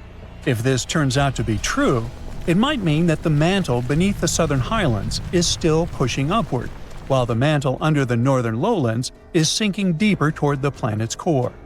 This ongoing process could explain why Mars' crust is thicker in the south. At the same time, we can't completely rule out the idea that an external impact created the dichotomy. Some recent studies suggest that a giant collision could still be a possible explanation. To solve this mystery for good, scientists will need more Marsquake data and detailed models of how Mars originally formed. By the way, if you ever decide to visit Mars, you might come across the hero of our video today, the InSight lander itself. It was supposed to launch in March 2016, but a problem with one of its instruments caused a delay. It was a vacuum leak in the seismometer. NASA rescheduled the launch for May 2018, and the issue was fixed in the meantime. But this delay increased the total cost from $675 million to $830 million. Still, InSight successfully landed on Mars on November 26, 2018. But over time, dust built up on its solar panels, making it harder to recharge. The InSight lander runs on solar panels and batteries, but it needs occasional wind gusts, called cleaning events, to clear dust from the panels. Unfortunately, the place where InSight landed didn't get enough of these winds to keep the lander fully powered. By February 2021, during the Martian winter, thick dust had covered the panels, and they were only producing 27% of their full capacity. To save power, NASA started putting InSight into hibernation mode, shutting down instruments gradually to keep its electronics warm. They hoped better weather would allow the lander to recharge and wake up by July 2021. In May 2021, the team found a clever way to restore some power by using the lander's arm to move sand onto the panels, helping the wind clean off some of the dust. But eventually, InSight was only generating 1/10 of the power from the sunlight than it did right upon arrival. In July 2022, NASA put it in low power mode to keep detecting Marsquakes. The lander kept operating until December 2022. On December 20th, NASA announced that InSight had lost contact with Earth on December 15th, and the mission officially ended on December 21st, 2022.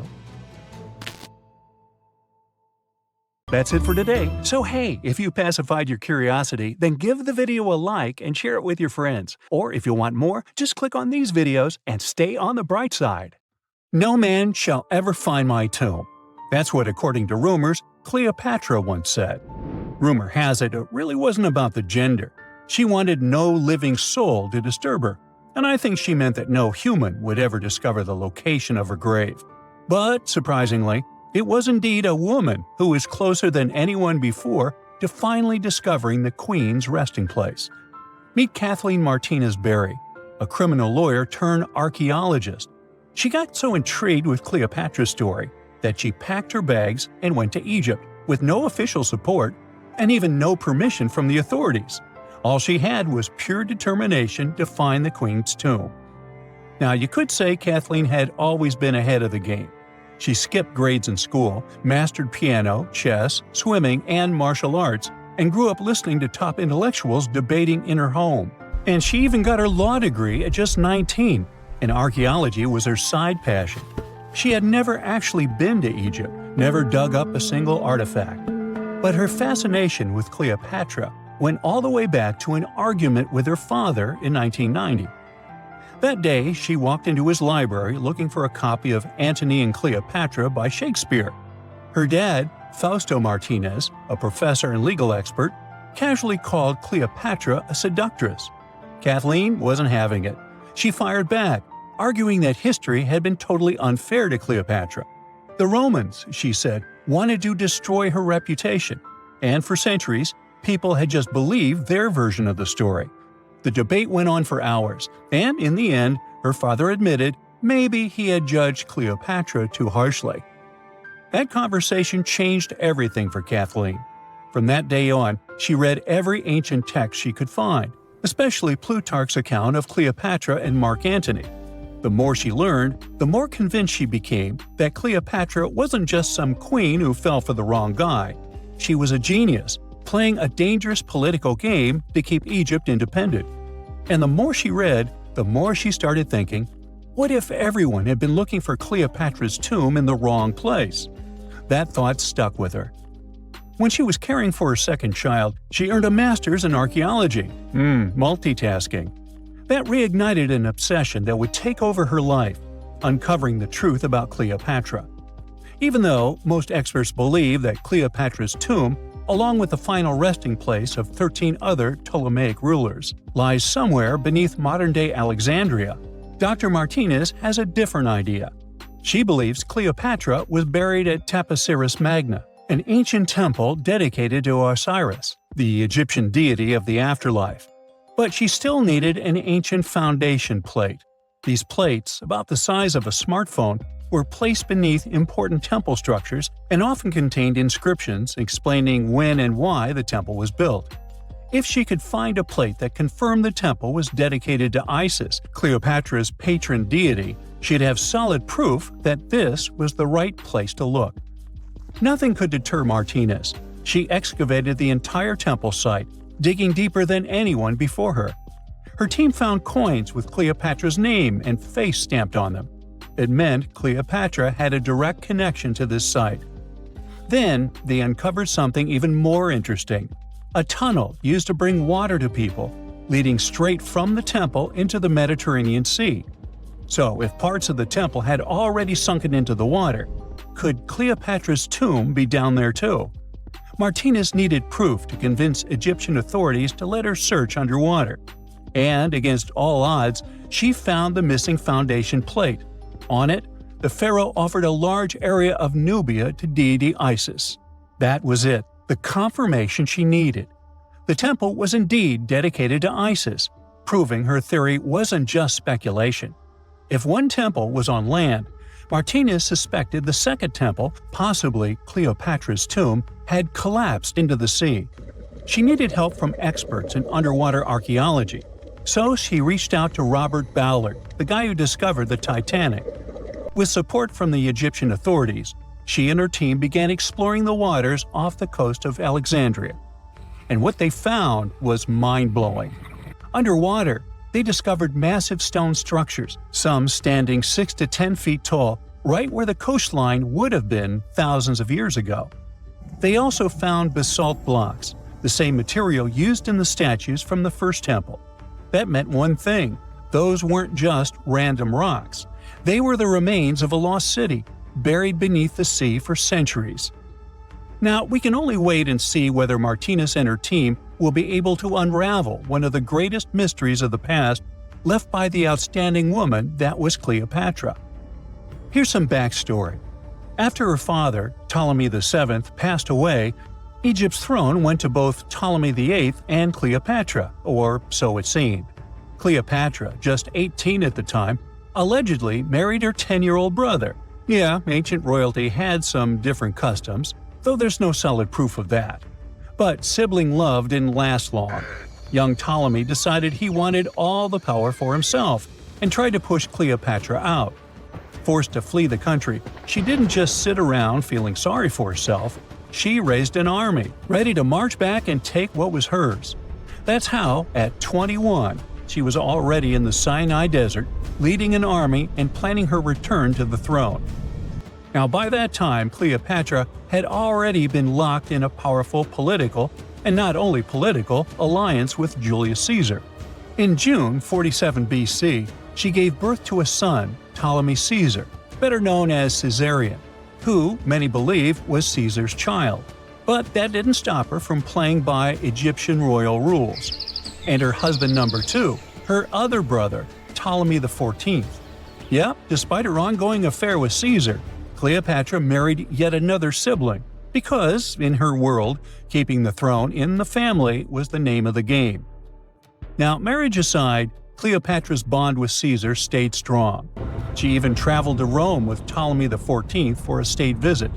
But instead of playing the role of a dutiful queen, she stayed in Caesar's private villa by the Tiber River. But after Julius Caesar lost his life in 44 BCE on the Ides of March, Cleopatra's political standing became shaky. To make matters worse, her brother-husband Ptolemy XIV passed away soon after, and some suspect Cleopatra had a hand in it, leaving her as the sole ruler of Egypt. Meanwhile, back in Rome, Mark Antony was rising to power as Caesar's presumed successor. Wanting to size up the Queen of Egypt, he summoned Cleopatra, and she did not disappoint. Sailing into town on a lavish barge dressed as a deity, Cleopatra made quite an entrance. Antony was instantly mesmerized, so much so that he left his third wife back in Rome and followed Cleopatra to Alexandria, where their relationship turned into a full-blown royal affair. The two had 3 children together. Together, they waged war against Caesar's adopted son, Octavian, in a battle for control of the Roman Empire. The last time the queen was seen, she was in her mausoleum, dressed in full royal splendor, diadem on her head, lying on what Plutarch called a golden couch. When Antony and Cleopatra lost at Actium, Octavian's forces marched into Alexandria. Cleopatra apparently knew the end was near, so she locked herself inside her mausoleum, surrounded by gold, silver, pearls, and priceless art. Those were the treasures she threatened to burn rather than let the Romans take them. Antony, meanwhile, wasn't going to let the Romans capture him alive. He wounded himself with his own sword, but before he passed away, he was carried to Cleopatra's side. She held him as he took his last breath in her arms. A little over a week later, Cleopatra made her own choice. Rather than face humiliation as Octavia's prisoner, she ended her life. Legend says it was the bite of a deadly asp, though history isn't quite clear on that. At the time, Cleopatra was only 39. Sounds like a rather full life to me. That's it for today. So hey, if you pacified your curiosity, then give the video a like and share it with your friends. Or if you want more, just click on these videos and stay on the bright side. In 1936, British Egyptologist Walter Bryan Emery found a small object in the desert that made people debate whether it was an elaborate stone model of a flying saucer or even a hyperdrive from a spaceship that belonged to some advanced civilization that visited the Earth. Emery spent years excavating sites along the Nile River Valley, especially in the huge ancient necropolis of Saqqara. He found countless treasures from ancient Egypt, and the most bizarre one was definitely from the tomb of a high official, Sabu. Historians don't know exactly who he was for sure. Some sources say he was a king's son. His burial at Saqqara means he was an important figure in the royal court. There are no records from this early period he lived in, so Sabu's role and fate are still a mystery.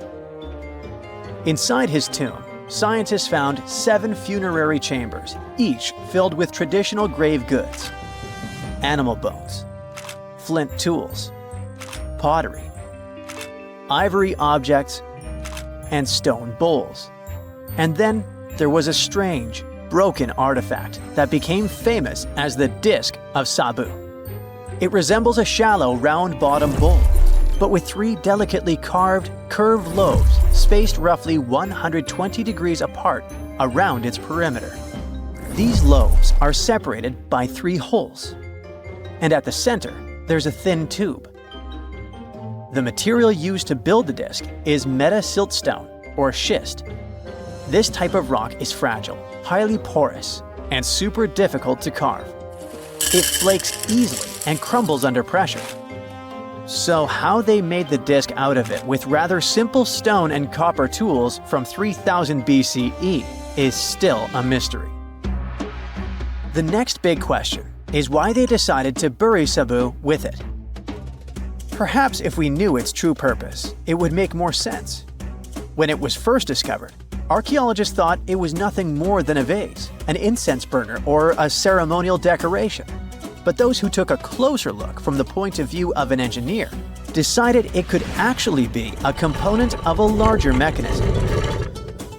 An amateur historian made an exact copy of the artifact with a 3D printer, and it turned out that the Disc of Sabu was an ancient impeller, a crucial part of a centrifugal pump. When they put it in a housing and span at high speeds using the small central shaft, the disc was able to displace water. When it was tested without a housing, the disc created a powerful vortex. It became clear that the curved lobes and slightly concave shape of the disc weren't random. It was probably all engineered to move water with remarkable efficiency, like a powerful pump mechanism. Ancient Egypt's entire civilization depended on irrigation. Later dynasties perfected basin irrigation and managed to control the rise and fall of the Nile to take the most from agriculture. So, the engineers of the first dynasty may have been experimenting with advanced irrigation techniques thousands of years earlier than scientists previously thought. But then again, some people have doubts schist is strong enough to be used for a pumping mechanism. They suggest that artisans from Egypt's first dynasty were trying to recreate an even older object, using whatever tools and materials they had. It could be a stone replica of something originally made from metal, possibly belonging to a civilization far older and more advanced than ancient Egypt itself. One Swiss author takes this idea even further and proposes that the disc is a copy of a component from an extraterrestrial spaceship's hyperdrive, or stone model of a flying saucer. One French researcher believes the disk of Sabu was part of a secret massive factory system to manufacture sodium carbonate inside pyramids. Some people suggest that the disk may have been a primitive tool for weaving ropes. The lobes held strands of silk or fiber that were twisted into twine when it was spun. Or it may have been a gigantic lamp. Another historical mystery is a map from 1513 that is believed to be the oldest surviving detailed map showing the Americas. The author of the map is a Turkish captain, Piri Reis. He never crossed the ocean himself and put together this map from 20 regional maps. He used an Arab map of India, 4 Portuguese maps showing India and China, and a map of America by Christopher Columbus as he saw it. This last map was lost for many years, so Reis's map gave us an idea of what Columbus must have recorded during his third voyage to the New World. A historian who studied the map suggested that it showed Antarctica in prehistoric times because it strangely resembled Antarctica's true coastline, the way it looked when it was free of ice. But it was later proven that this idea wasn't right. Another idea that rocked the science world was Klerksdorp spheres. They were found in deposits of mineral pyrophyllite in South Africa and looked like tiny ancient cricket balls with lines around the middle. Back in the 1980s, there was a theory that some super advanced pre-flood civilization we know nothing about had made these spheres. One journalist shared stories about how they rotated on their own in a display case. There was also a TV show that invited a psychic who was telling everyone the spheres were pieces of an ancient spaceship. But according to geologists, these spheres are pretty regular spherical objects formed from different minerals than the surrounding rock. The seam-like lines on them are just imprints from the host rock's layers building up over time. The Klerksdorp spheres come in different shapes, from flattened spheres to distinct disks.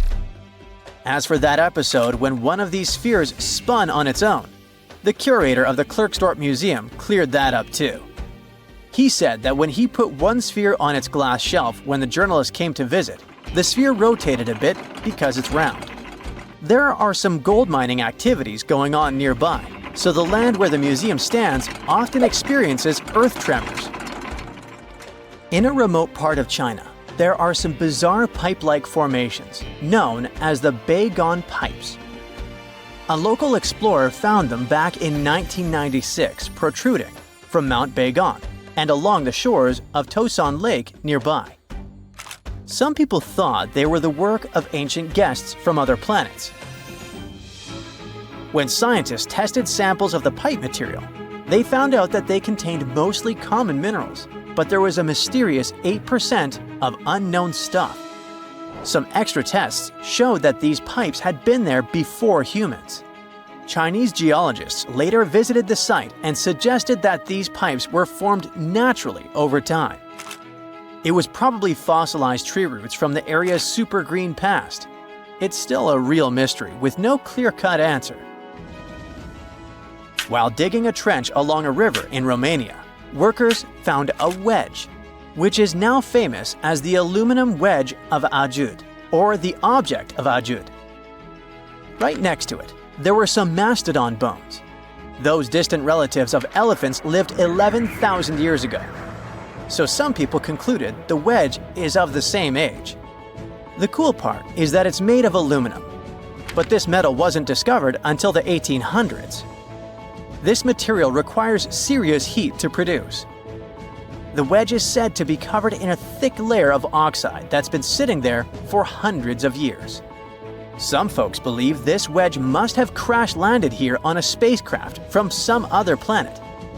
Some scientists think it's all a hoax, and others suppose it might be a human-made object with an unknown purpose. That's it for today. So hey, if you pacified your curiosity, then give the video a like and share it with your friends. Or if you want more, just click on these videos and stay on the bright side. Experts explain Africa is splitting in two, and it will look like this. Up close, the process is even more shocking, with a massive crack stretching from Mozambique in the south to the Red Sea in the north. This gap keeps growing every year, tearing apart the land and destroying homes. Now, specialists believe the continent could split much sooner than we expect. Africa is breaking apart because of the Somali plate movement. Think of it like a dramatic breakup happening with tectonic plates. On the east side, there's the Somali plate. On the west, we have the Nubian plate. And during this breakup, the Somali plate just wants more space, so it's pulling away from the Nubian plate. This movement is forming the East African Rift, a region where tectonic plates are splitting apart, magma keeps rising from deep below, and a bunch of active volcanoes are being born. So this place is hot, with daytime temperatures that can soar to 130 degrees Fahrenheit, and at night they cool down to 95 degrees. Inside this hot zone, we have the Afar Triangle, also known as the Afar Depression, and its geology is fascinating, as the rifting process is causing valleys, faults, and deep cracks to form in this region. Take, for example, this massive 35-mile-long fissure in Ethiopia's desert. It's also so wide that a person can easily fit inside of it. But what's scary is this crack keeps getting bigger, growing about a half an inch every year. The Nubian and Somali plates moving apart could also lead to a new ocean forming in Africa. This type of process isn't something new. About 150 million years ago, when dinosaurs were still around, a similar tectonic shift created the Atlantic Ocean. The continents were once all clustered together, but when a rift formed in what was Pangaea, it started pulling them apart, splitting the east and west hemispheres. So, a similar thing is happening with this gap in Africa. At some point, experts say the waters of the Indian Ocean might flood the East African Rift Valley, eventually creating a sixth ocean. Now, it's a pity you won't be able to swim in its waters during your lifetime, though. According to geophysicist Ken McDonald, who specializes in tectonic faults, this dramatic rupture could happen in 1 to 5 million years. Trust me, that's considered fast in geologic terms, and way sooner than most experts thought. Now, even though you won't get to watch Africa breaking apart, people there will still see and feel the signs. They might experience intense volcanic eruptions and strong earthquakes as this process slowly unfolds. One example is related to that scary crack in Ethiopia's desert we mentioned earlier. The fissure was created in 2005, after the area was hit by 2 volcanic eruptions and 163 earthquakes, each with a magnitude greater than 3.9. A crack this deep and long on Earth usually takes centuries to form, but in this case, it unfolded in just a matter of days. That's how powerful this event is. In fact, this kind of intense seismic activity can speed up the African splitting process, and that's why it's so hard to predict the exact time frame for the event. What we know is that people are already calling this new land the Nubian continent. If the predictions are right, it will include Somalia, Kenya, Tanzania, and part of Ethiopia. That's exciting and concerning at the same time. As new coastlines emerge, countries will need to make major adjustments when it comes to infrastructure and land management. They might lose a lot of roads, houses, and other constructions currently located near or right in the East African Rift.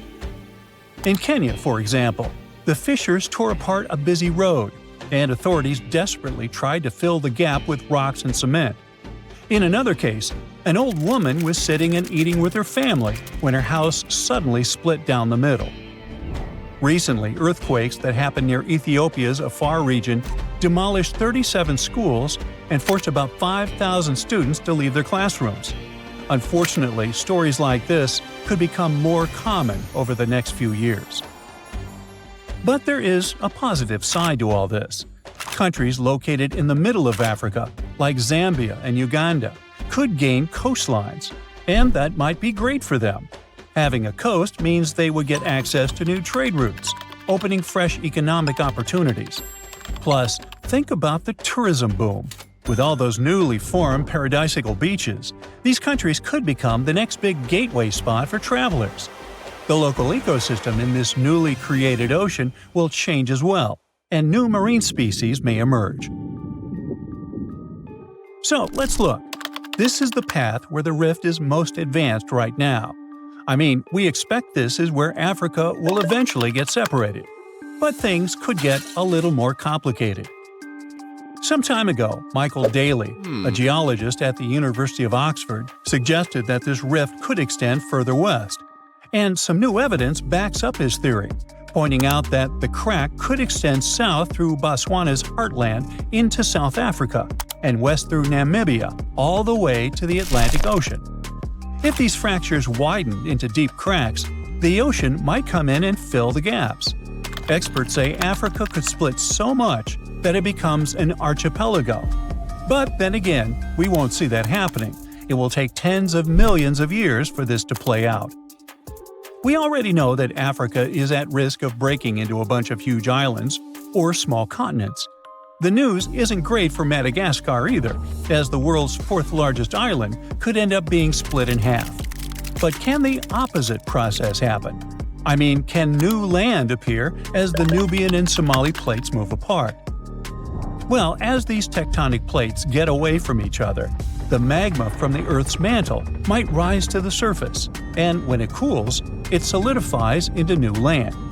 That's how other places in the world emerged, like Iceland and the Azores. So, yeah, the same process could happen in the East African Rift, and over the long term, it is possible that the rift could create new islands. For now, all we can say is that the geology of the Afar Depression is unique. It is the most active rift system on our planet. And when I say rift system, I mean a zone where tectonic plates are pulling apart.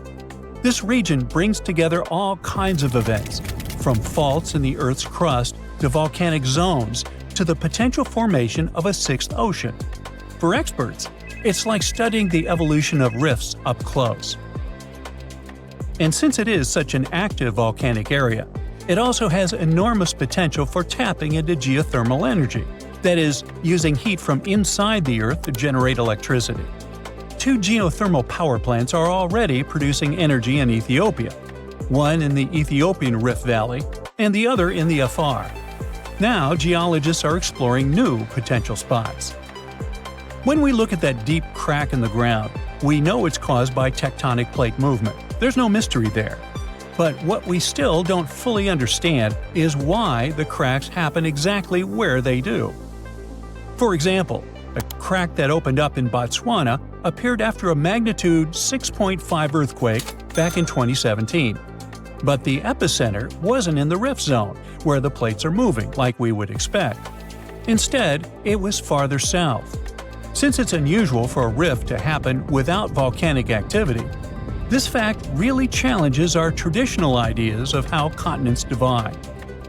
Figuring out why these cracks appear in specific spots is still a missing piece of the puzzle for experts trying to explain how Africa is splitting.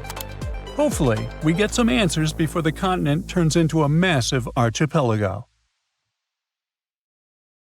That's it for today. So hey, if you pacified your curiosity, then give the video a like and share it with your friends. Or if you want more, just click on these videos and stay on the bright side. Scientists have recently discovered Leonardo da Vinci's hidden passages under a medieval castle in Italy. They followed a newly found 15th century sketch by the creator of the Mona Lisa and found one of the unexplored architectural wonders from the age of the Renaissance. Construction of the Sforza Castle started back in 1358, but it was destroyed about a century later during a local crisis. Then, in 1450, Francesco Sforza, the Duke of Milan, decided to rebuild it on the old ruins. After he passed away, his son Ludovico took over and kept improving the castle. He brought in some of the best artists of the time, including Leonardo da Vinci, to decorate its walls. We can still see Leonardo's frescoes today in the Room of Wooden Boards. While he was working at the castle, da Vinci also recorded some historical underground passages hidden beneath the outer wall. The drawing, dated between 1487 and 1490, was found at the Institut de France in Paris. The sketch is highly precise, and it proves that Leonardo was really interested in fortification design and was great at documenting existing structures. Historical records show that Ludovico ordered the building of an underground passageway that led straight to a basilica, where his wife was buried.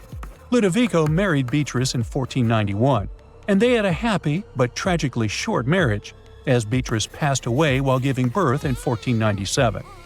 The Duke locked himself away for weeks, grew a beard, and wore only black clothes while he was mourning his beloved wife. The secret tunnel may have stretched over a half a mile and would let Ludovico visit her grave in private.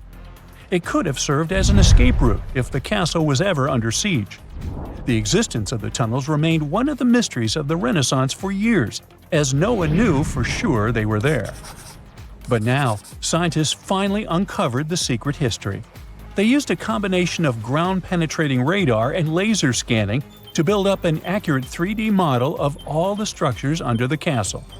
They found the tunnels Da Vinci alluded to in his drawings, and it looks like they may have only been a small part of a whole system of historical underground passages. The goal is to create a complete digital twin of the castle that will not only show all the preserved constructions, but also the ancient ones that are no longer visible. They also plan to add augmented reality to the virtual paths to let visitors discover Leonardo da Vinci's hidden passages. Now, we don't know if the genius actually took part in constructing the hidden passages that scientists recently discovered, but we do know about some other Leonardo da Vinci inventions. He created the first satellite-like map in 1502, long before photography or satellites were even a concept. A famous figure in Italy, Cesare Borgia, invited Leonardo to a small town called Imola, near Bologna, to create a highly detailed map for him. Back then, maps were not very precise, as no one had figured out how to show exact distances on a smaller scale. Instead, people spent a lot of time decorating them with dragons, roses, fancy castles, mountain ranges, flowers, and other artistic details. These maps look more like beautiful paintings meant to be displayed, rather than practical tools for navigation. But Cesare Borgia wanted something truly functional, and Leonardo managed to create something revolutionary in the field of cartography. If you compare satellite images of Imola today with Leonardo's map, the similarities are striking. He captured every alley, curve of the streets, roadways, and even the exact sizes of the buildings. And he did it all by hand, using just a pencil, ruler, compass, and several of his own clever inventions. To gather all the necessary data, the genius walked through the streets for weeks using a large wheel that spun as he moved, recording the distance with a cable. Using the magnetic compass, he determined precise directions. He also developed a tool called the bussola, which measured angles inside a circle. With this, he could track the exact turns of each street and the size of the intersections. He figured out the distances between houses and major roads.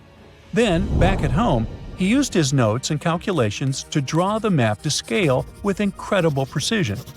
In his work, Da Vinci also used a technique developed by Florentine humanist Leon Battista Alberti. He created a mapping method where you could place an entire city inside a circle using polar coordinates. At the center of the city, 8 straight lines met, representing the main directions of a compass. Leonardo used this system to divide the town into 8 sections. He didn't overlook even the smallest buildings, which made his map one of the most advanced of its time. The Italian genius had a big dream to build a machine that could let people fly. He studied how birds, bats, and kites move through the air and designed a special flying machine. He believed that if he could copy their movements, humans might be able to soar like them. Da Vinci's design looked a lot like a bat, with 2 large pointed wings that stretched over 33 feet wide. He planned to build the frame from lightweight pine wood and cover it with raw silk to make it strong but not too heavy. The person flying it would lie on their stomach on a wooden board in the center. To make the wings flap, the pilot had to pedal a crank with their feet, which was connected to a system of rods and pulleys. There was also a hand crank for extra power and even a headpiece to help steer. As the person moved their hands and feet, the wings would flap and twist, just like a bird's. But there was one big problem. Humans aren't strong enough to make the machine lift off the ground. Even though it might have worked once in the air, there was no way for a person to get it flying on their own. Leonardo probably realized this, but his amazing idea still inspired flying machines that came centuries later. Da Vinci was way ahead of his time with many of his inventions, but his idea for a humanoid robot was especially futuristic. He was working under the patronage of the Sforza family, the one that had those ancient tunnels of Italy built. The genius designed a mechanical knight that could move its arms, turn its neck, and even open and close its mouth. Da Vinci had good knowledge of anatomy and the mechanics of body movements that helped him. His unusual creation used an external system of cables. A hand crank set it in motion, and there was also an internal gear-driven mechanism. About 450 years later, Da Vinci's detailed sketches of the robotic knight were rediscovered in the 1950s. Several researchers tried to recreate the robot from those sketches. In 2002, a roboticist who developed systems for NASA and Lockheed Martin took inspiration from the old notes and built a functioning model of Da Vinci's robotic knight. Another design Leonardo created for Duke Sforza was a special kind of bridge that could be taken apart and carried easily. It was made for defense forces who needed to cross rivers or moats while traveling. This bridge would swing across the water and land on the other side. It had wheels and used a rope and pulley system, so it could be set up quickly and packed away just as fast. To keep it steady, it even had a special weight to help balance it. Leonardo wrote in his notes that the bridge was light yet strong, and he designed several bridges like this for the Duke. One of his other designs was a bridge that could be built very quickly, and the defense forces would move across multiple rivers. As scientists continue to study Leonardo da Vinci's hidden passages, they reveal new chapters in human history. Who knows what other unexplored architectural structures they will find? That's it for today. So hey, if you pacified your curiosity, then give the video a like and share it with your friends. Or if you want more, just click on these videos and stay on the bright side. Scientists have finally solved the Loch Ness Monster mystery. Here's the spoiler, you ready? It's not a real monster. It's probably a dinosaur that survived through the ages, or just a bunch of debris floating on the water. Thanks to many findings on the Loch Ness creature, we have proof of another story to tell you. It was 1933 when a man named George Spicer and his wife were driving along the shores of Loch Ness. That's when they saw something massive with a long neck moving across the road. It looked like a creature straight out of the prehistoric era, a dinosaur-like beast unlike anything they'd ever seen. That was the moment that Loch Ness monster theories started spreading around like wildfire. One of the most famous Loch Ness monster sightings came just a year later, in 1934, when a man took a photograph that became the most well-known image of Nessie. That's the nickname she was given. She? Anyways, the photo, known as the surgeon's photograph, showed a long-necked creature rising out of the water, and for years it convinced people that the monster was real. But years later, the truth came out. One of the men who helped take the photo confessed it was all a hoax. The photo had been staged after all. When the photo was published, it had been significantly cropped. This made the animal in the picture look much bigger than in real life, fueling the theories that the Loch Ness monster did in fact exist. In the 1960s, one of the first big scientific attempts to investigate the mystery of the Loch Ness monster happened. A research team took sonar equipment to the lake and spent hours scanning the waters in search of evidence of large creatures. What they found was puzzling. They recorded several objects moving deep in the loch, or lake, with no clear explanation as to what it was. Though the team didn't manage to capture anything definitive, this sighting helped fuel the belief that there was indeed something massive living in Loch Ness. After that, research about the mystery of the Loch Ness monster kept popping up. In 1972, with the help of underwater photography, some researchers managed to capture strange images, which got people's hopes up for a minute. But the truth is, this early research about the Loch Ness monster was far from conclusive.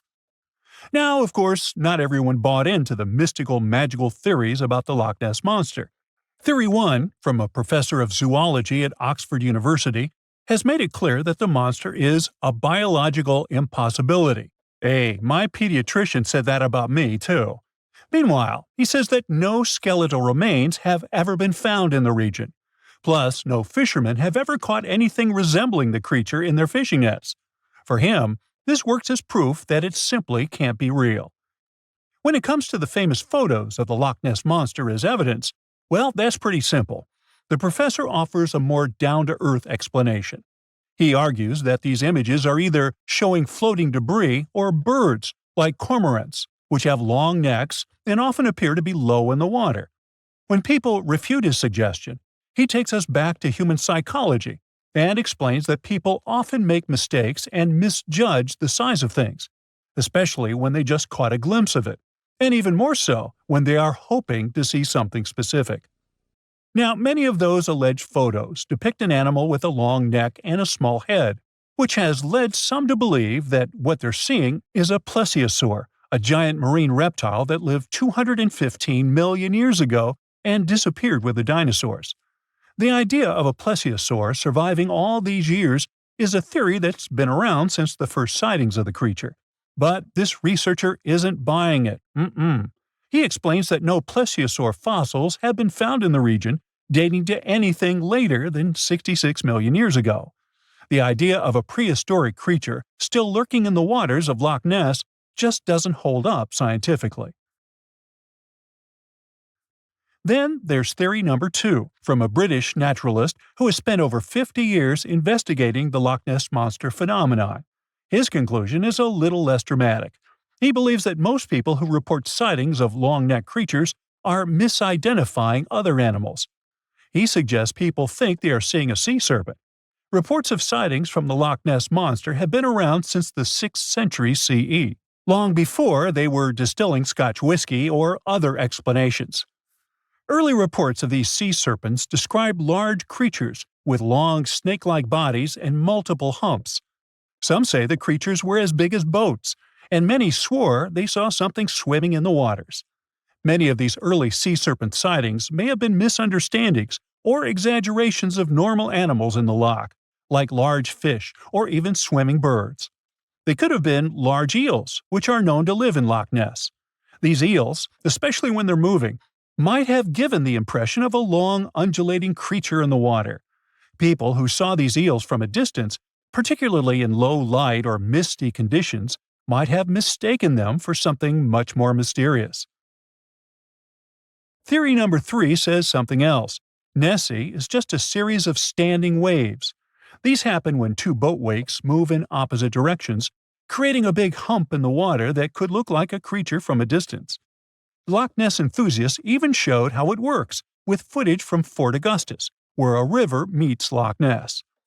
These enthusiasts had big plans to use drones with infrared cameras and special underwater microphones to search the loch. Now, Loch Ness is massive, stretching around 23 miles long and more than 700 feet deep. So, they thought they needed drones and infrared cameras to put an end to this discussion. But despite everything, they haven't found Nessie. But it's not only the Loch Ness Monster that lacks scientific explanation. There have also been scores of sightings of Yetis and Sasquatches that no one can really explain. Folks have made movies, dreaming of finding the truth about these creatures. But, according to recent research and evidence, it looks unlikely that we'll ever find definitive evidence of their existence. Science says they can explain Sasquatch sightings, and this is how. Biologists who study wildlife using camera traps, which are set up in remote areas to capture images of passing animals, have long attempted to find elusive species. These cameras detect movement and snap pictures, providing invaluable data on the biodiversity of different ecosystems. As camera traps collect more photos over time, the number of species recorded grows. However, after a while, the number plateaus, suggesting that no new species are being detected. While it's impossible to claim 100% certainty, researchers say that after significant camera deployment, it's safe to say the likelihood of discovering new species, especially large ones like Bigfoot or the Yeti, drops significantly. Camera trap studies have been running for years in regions where these creatures are rumored to live, but so far, no conclusive evidence has surfaced. Instead, the supposed proof of Bigfoot or the Yeti often comes from blurry photos or shaky videos taken by individuals who claim to have encountered them. The scientific understanding of biology also makes the existence of Bigfoot highly unlikely. Often described as a great ape, Bigfoot would have had to evolve in North America. However, great apes evolved in Africa, and the only great ape to make it to the Americas is Homo sapiens, whose ancestors crossed the Bering Strait only about 16,000 years ago. This is far too short a time for a new species like Bigfoot to have evolved. While it may be disappointing for these mysterious creature enthusiasts, the scientific evidence points firmly toward the conclusion that creatures like Bigfoot and the Yeti are more fantasy than reality. After decades of extensive scientific research, it's safe to say that yes, science has solved the mystery of the Loch Ness Monster, and it's pure fiction. So, what do you think?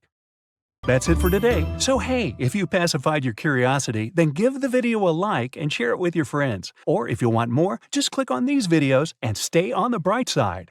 This area might just be the most important spot in America right now, as it is worth over $1 trillion. There's something incredibly valuable hidden right here at Thacker Pass, and it is going to shake things up, not just in Nevada, but in the US economy and its global relations. The McDermott Caldera is a massive area, about 28 miles long by 22 miles wide, stretching across northern Nevada and southern Oregon.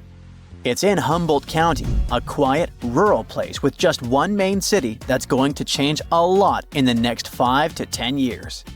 That's because they found white gold there. We're talking about lithium. And to explain why this metal is so important, we need a scale. On one side, we place a chunk of lithium, and on the other, an apple. What do you think will happen? If both have the same volume, the scale is going to tip toward the apple. That's because lithium is super light. Its density is about 0.3 ounces per cubic inch, which makes it the lightest solid you can find at room temperature. Lithium is also extremely reactive. That means it combines with other elements very easily, and it can catch fire just as easily. Mix it with water, fire. Expose it to air, yep, fire again. But when you combine its lightness with its high reactivity, you get a material that's perfect for batteries. Like the one powering your smartphone, laptop, or even your electric car. Nevada's been hiding this treasure for about 16 million years. The McDermott Caldera used to be a volcanic hotspot, spewing molten rock and creating a huge lake filled with mineral-rich waters. Over time, that lake dried up, leaving behind thick layers of clay loaded with lithium. Right now, Thacker Pass Mine is sitting on one of the biggest untapped lithium reserves in the world, worth about $1.5 trillion. If everything goes as planned, they expect it to produce about 40,000 tons of high-quality lithium a year. And that's enough to make batteries for up to 800,000 electric cars. Like I mentioned earlier, this metal is the backbone of modern batteries. And with the world racing toward green energy, the demand for lithium is skyrocketing. Since 2020, its price has gone up more than 10 times, making it the most expensive battery metal in the world. That means it's way more expensive than magnesium, nickel, cobalt, and other materials used in rechargeable batteries. Right now, we're using about 1.16 million tons of lithium per year, and roughly 85% of it goes into making batteries, mostly for cars. Between 2030 and 2040, experts think we will need to double the money we're putting into production, from $94 billion to $188 billion. At the same time, investment in batteries will jump by over 200%, reaching $686 billion. Finally, by 2050, the demand for lithium is expected to be more than 10 times higher than what we're producing now. Sorry, I know that's a lot of numbers, but I just want to show how important Thacker Pass will be for the whole world. This mine is going to be key to keeping everything running. I mean, literally, since most of the future demand will be for things like cars, electric bikes, scooters, and renewable energy storage. Nevada could also be the epicenter of a global energy revolution, with the US aiming to cut pollution by 50% by 2030. A big part of that is replacing gas-powered vehicles with electric ones. And to make that happen, America is going to need a whole lot more lithium than it's producing right now. Nowadays, most of the metal used in the United States come from countries like Chile and Argentina. So if America wants to be a leader in this market, it really needs to invest more and more in projects like Thacker Pass. But there's another challenge. Finding lithium in a mine is one thing, but refining it is another story. Just like diamonds are carefully cut and shaped to bring out their sparkle and sold in rings and necklaces, something similar needs to be done with lithium. The raw material that comes from the mines has to be refined into a pure form that can actually be used in things like batteries. And China pretty much dominates this part of the market, and they're responsible for about 75% of global lithium-ion battery production. In other words, it doesn't matter if a country finds this powerful metal on its land, it will probably still need China to help refine it. So, the US is eager to strengthen its supply chain. In fact, they're so excited about this possibility that authorities have invested over $2 billion in loans into the Nevada project. Because of that, Thacker Pass could make the US a leader in lithium production worldwide. If their estimates are right, the McDermott caldera could hold nearly half of the world's known lithium reserves. It would almost double the reserves found in Bolivia's salt flats, for example, which used to hold the record for the world's largest deposit. This discovery is about to change Humboldt County for good. Those quiet streets surrounded by nature will never feel the same again. The mine will need about 2,000 workers who will probably move there from other cities. Those workers will need houses, hospitals, schools for their kids, and all the necessary services. Do you see how it's like a ripple effect? For every person hired to work on the project during construction, 6 more people will get hired in the state to support them. Thacker Pass is also going to have a huge impact on the economy, not just in Nevada, but all across the country. People expect the mine to be active for 35 years, and each year it's expected to generate over $2 billion. But here's the thing. In Thacker Pass, they'll be extracting lithium from clay, and this process has never been done on such a huge scale before. So it's kind of a hit or miss. But if it works, it could completely change the industry. Big question. Who's interested in all this? Well, we've got 3 big companies eyeing the lithium market in the US. First, there's ExxonMobil. The oil giant wants to start producing lithium by 2027, and they have plans to become the top supplier for electric vehicles by 2030. Then there's General Motors, the company behind big car brands like Chevrolet and Cadillac. They're so interested in this business that they agreed to pay $625 million for a 38% stake in Thacker Pass. And finally, Tesla. In 2023, they started building a factory in Texas to process lithium. It's all part of their plan to handle more of their supply chain themselves. Now that you know how important lithium is, you might be wondering, what if we run out? Well, that could happen, since it comes from mining and, just like gold, is a finite resource. But that doesn't mean we'd have to give up smartphones or electric cars. If we ever run out of this metal, we'd probably find new ways to produce batteries. In fact, some experts think thermal batteries could be the next big thing. They store extra energy from renewable resources like wind or solar power, which are very cheap. So they represent a new way of storing energy at a small fraction of the cost. Nowadays, they're primarily used for powering the production of steel, cement, and chemicals. Thermal batteries are also being used to heat and cool large buildings. However, more and more projects are focusing on bringing this technology into private spaces, like houses and apartments. Experts are optimistic that initiatives like these could make thermal batteries as well known as electric batteries, and they might soon become a regular part of our daily lives. That's it for today. So hey, if you pacified your curiosity, then give the video a like and share it with your friends. Or if you want more, just click on these videos and stay on the bright side. This is not a dune set. This is a very real desert in Niger. Jado was probably built by the nomadic Sao people and is filled with ksars, which are fortified houses made of salt and clay, with giant walls and secret passages. Located deep in the desert, it was once a vital stop for trans-Saharan caravans, but is now a hotspot for smugglers and bandits. The site has been off-limits since 2002 due to its dangers. The origin of the ksars remain a mystery. No archaeological studies have been conducted, leaving many questions unanswered. Even today, shifting sands reveal and conceal parts of these ancient ruins, fueling local speculation about what might still be hidden beneath the desert. Speaking of connective tunnels, scientists were blown away by the discovery of lava tubes in Saudi Arabia. These underground passages form when molten lava cools down.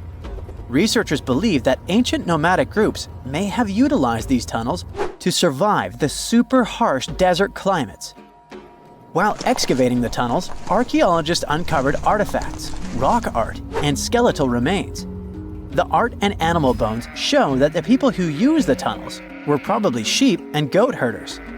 They're still piecing together whether these groups lived in the tunnels for extended periods or just used them as temporary shelters. The Great Pyramid of Giza has been standing for thousands of years, but it's still hiding secrets. Using special scanning technology, scientists found two hidden structures under an ancient burial ground. The first is a shallow L-shaped structure, and below it is a much larger space that could be a final resting place or a chamber. The smaller structure was filled with sand on purpose, while the deeper one might be an empty chamber. Experts believe the two are connected, possibly as an entrance leading to a secret chamber. This is big news because it might give us some more insight into who built the pyramids and why. The world is full of ancient writing, but some messages refuse to give up their secrets, like the mystery of the Bash Plemi tablet.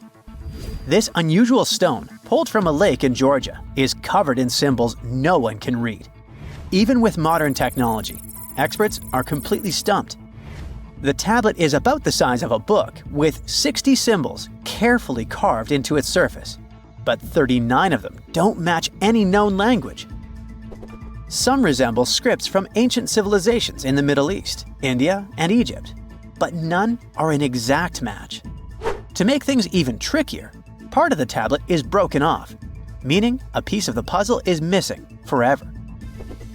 To rule out a hoax, scientists studied the tablet closely. They confirmed it's made of vesicular basalt, an extremely tough local rock. Whoever carved these symbols must have been really skilled. Based on similar archaeological finds, experts believe the tablet could date back thousands of years, possibly to the late Bronze or early Iron Age. Some symbols repeat, which could mean they're numbers. Maybe it's an inventory list, a record of battles, or even an offering to the deities. Until someone cracks the code, the Bash Plemi tablet remains an unsolved mystery from the depths of history. Experts are still stumped with what this Minoan disk might mean. The Phaistos disk is one of the most mysterious finds from the Minoan civilization. This 6-inch clay object, discovered in 1908, has strange spiral markings that no one has fully decoded yet. The disk has 241 symbols on both sides, showing everything from people and animals to tools and plants. Experts have come up with many theories about what the symbols mean. Some think it's an early form of Greek. Others suggest it's a prayer or a hymn. And some even believe it could be a letter from a king in Anatolia to a Greek ruler. Let's see who will be the first to figure this out. It's always a fun day at an archaeologist's office when they find something as big as a 2,000-year-old marble head. A French archaeologist mission went digging inside an old medieval house near Alexandria in Egypt and found a statue's head depicting an old, possibly ill man. This statue dates from the last Egyptian dynasty before it became part of the Roman Empire, and the site where it was found is associated with the likes of Cleopatra and Mark Antony. For archaeologists, even the smallest finds at this site means a lot. You've heard of Lucy, right? The Australopithecus that was an early ancestor for us humans. Well, scientists found some of her species' footprints somewhere in Tanzania. The so-called Laetoli footprints are over 3 million years old. The trail stretched 88 feet and has about 70 footprints, left behind when a bunch of early humans walked across some wet volcanic ash. What's cool is that these early humans were already walking on 2 feet, like us, not all hunched over like apes. The close spacing of the prints shows they probably had short legs and a shorter stride than we do today.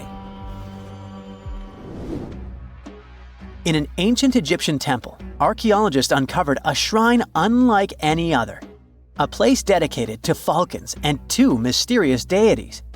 One deity had a falcon's head, while the other wore a crown with a sun disk and cow horns.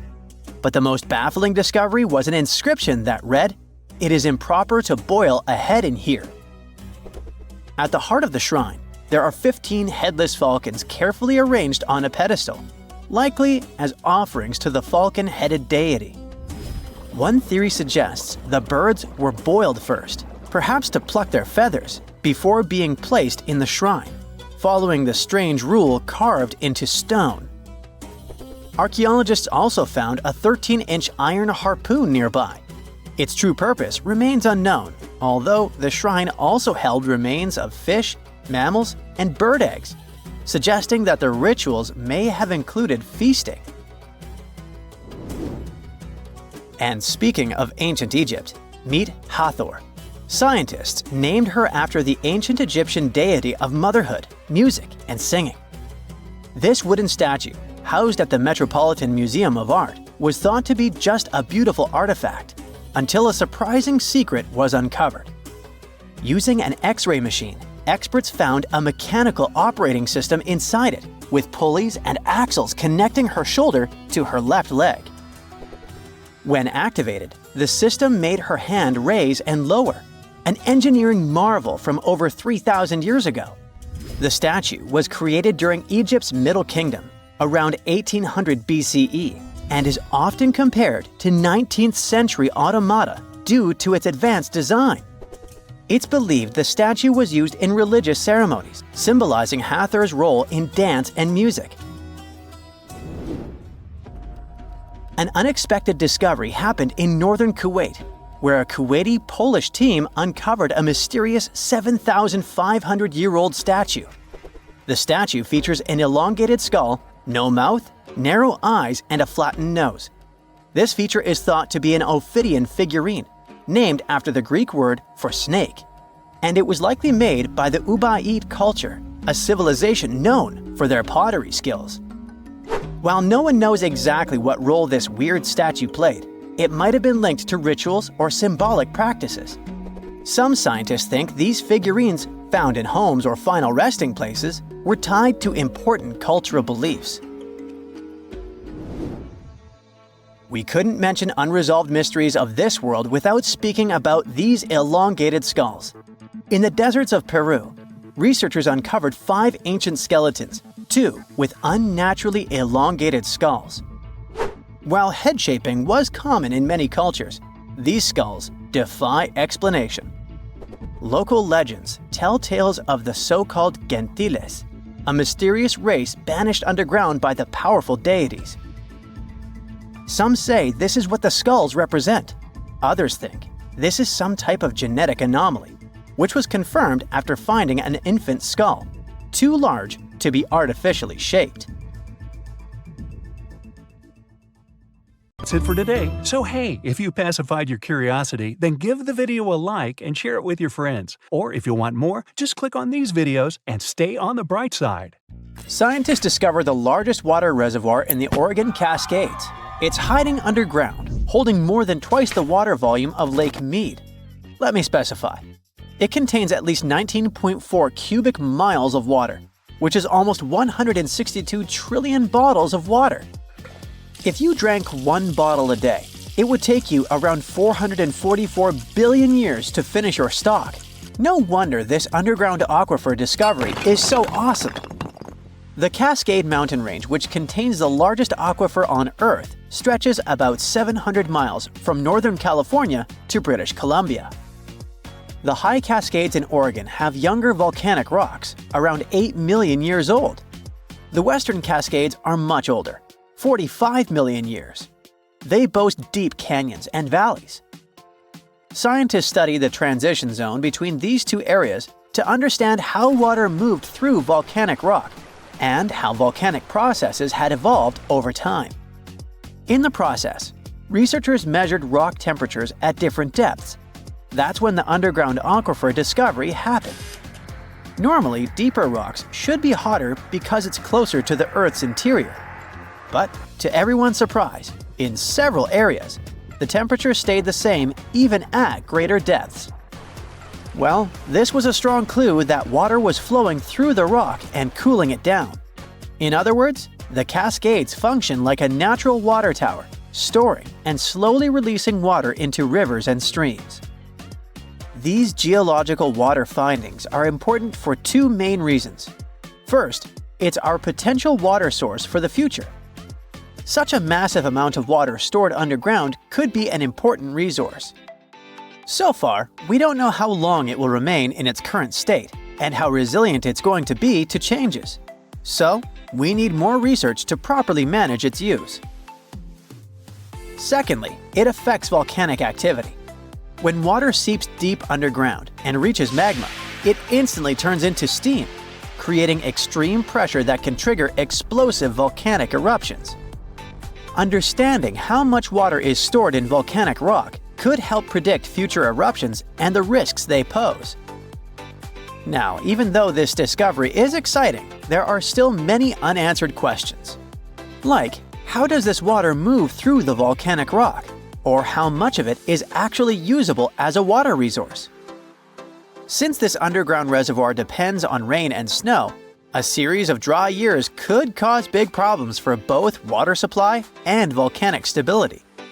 Researchers are now working to understand the full impact of the Cascades volcanic water reservoir and how to manage it responsibly. But let's look closely at the geological wonder that is the Cascade Range. Picture this, a massive mountain range stretching all the way from Northern California up to British Columbia, cutting right through the middle of Oregon. That's the mountain range we're talking about. In Oregon alone, it's about 260 miles long and up to 90 miles wide, covering 17,000 square miles. Whoa, that's bigger than each of the 9 smallest US states. The coolest thing is that the Oregon part of this mountain range is basically built by volcanoes, and apparently contains at least one volcanic rock water storage. The range itself exists because of something called the Cascadia Subduction Zone, where the Juan de Fuca tectonic plate, a chunk of Earth's crust under the Pacific Ocean, is slowly getting shoved beneath North America. As it sinks, the intense heat and pressure force water out of the oceanic rock. It lowers the melting point of the surrounding mantle and creates magma. That magma rises up and fuels the Cascade volcanoes. This is part of the Ring of Fire, the giant belt of volcanoes circling the Pacific. So, in a way, the Cascades are part of a much bigger volcanic system that's constantly shifting and changing. The Oregon Cascades are actually made up of two completely different zones, the Western Cascades and the High Cascades, and they look nothing alike. The Western Cascades are the older part. They formed around 45 million years ago. These mountains are rugged and deeply carved up by rivers. Some canyons are as deep as 3,700 feet. This part of the range used to be volcanically active, But over time, erosion has taken over, reshaping the land. The high Cascades, on the other hand, are much younger and way less eroded. Around 8 million years ago, the volcanic activity shifted, and new eruptions filled in old canyons, smoothing out the landscape. Eruptions kept piling up fresh lava, and rivers in this region didn't have as much time to create deep valleys like they did in the Western Cascades. That's why if you look at the two regions side by side, one looks jagged and carved up, while the other looks smoother and more built up. Some of Oregon's most famous volcanoes are located in the high Cascades. I'm talking about Mount Hood, Mount Jefferson, the Three Sisters, and Crater Lake, which actually formed when Mount Mazama erupted and collapsed in on itself. Unlike smaller volcanoes that pop up, erupt for a bit, and disappear over a few months or years, these giant volcanic centers have been active for thousands of years. And because they've been around for so long, they have way more complex magma systems. They produce everything from basalt, which is a runny, fast-moving lava, to andesite, dacite, and rhyolite.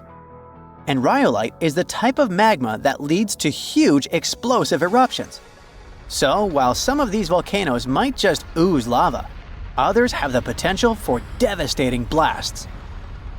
Another amazing thing about these long-lived volcanoes is that their underground magma chambers stay hot for a really long time. That's why the Cascades are one of the best places to tap into geothermal energy. There's a ton of heat just sitting beneath the surface, waiting to be used. Oh, and don't forget about the Cascades volcanic water reservoir. Who knows how we will use it in the future? Now, we already know that the Cascades are part of the magnificent Ring of Fire, Earth's most explosive zone. Imagine a massive horseshoe-shaped belt wrapping around the Pacific Ocean, stretching for about 25,000 miles. It's one of the most geologically active areas on the planet. This is where Earth's tectonic plates are constantly shifting, colliding, and grinding against each other, creating some of the world's most powerful earthquakes, volcanic eruptions, and deep ocean trenches. The Ring of Fire follows the meeting points of multiple tectonic plates, and they all surround the giant Pacific Plate. These plates aren't just sitting still, they're always on the move, pushing against or sliding beneath each other at their boundaries, known as fault lines. When this happens, you get everything from deep-sea trenches to towering volcanoes and violent earthquakes. One of the most extreme examples of this activity is the Mariana Trench, located east of Guam. At 7 miles deep, it's the deepest ocean trench on Earth. It was formed by a process called subduction, where one tectonic plate is forced beneath another, sinking deep into the Earth's mantle. The Mariana Trench is one of the most mysterious places on Earth. It's insanely deep, with crushing pressure and total darkness. So for a long time, people thought nothing could live down there. But it turned out that life existed even at the very bottom. In 2005, scientists found a tiny single-celled organism in the Challenger Deep, the deepest part of the Mariana Trench. They also came across colorful rocky formations and weird sea cucumbers. The Mariana Trench also has hydrothermal vents, which are basically underwater hot springs. Even though the water there is super hot and acidic, strange creatures and microscopic life forms still manage to survive there. The Ring of Fire is also responsible for 90% of the world's earthquakes. Some of the most powerful quakes in history have happened here, including the 1960 Valdivia earthquake in Chile, the strongest ever recorded, which hit a mind-boggling 9.5 on the Richter scale. But it's not just about earthquakes. The Ring of Fire is also home to about 75% of the planet's volcanoes. Some of the most famous eruptions in history have come from this region, like the infamous Mount Tambora in Indonesia. In short, the Ring of Fire is one of the most dangerous places on Earth, but it's also incredibly fascinating. Who knows what else scientists might discover in that region, like they discovered the largest water reservoir in the Cascades.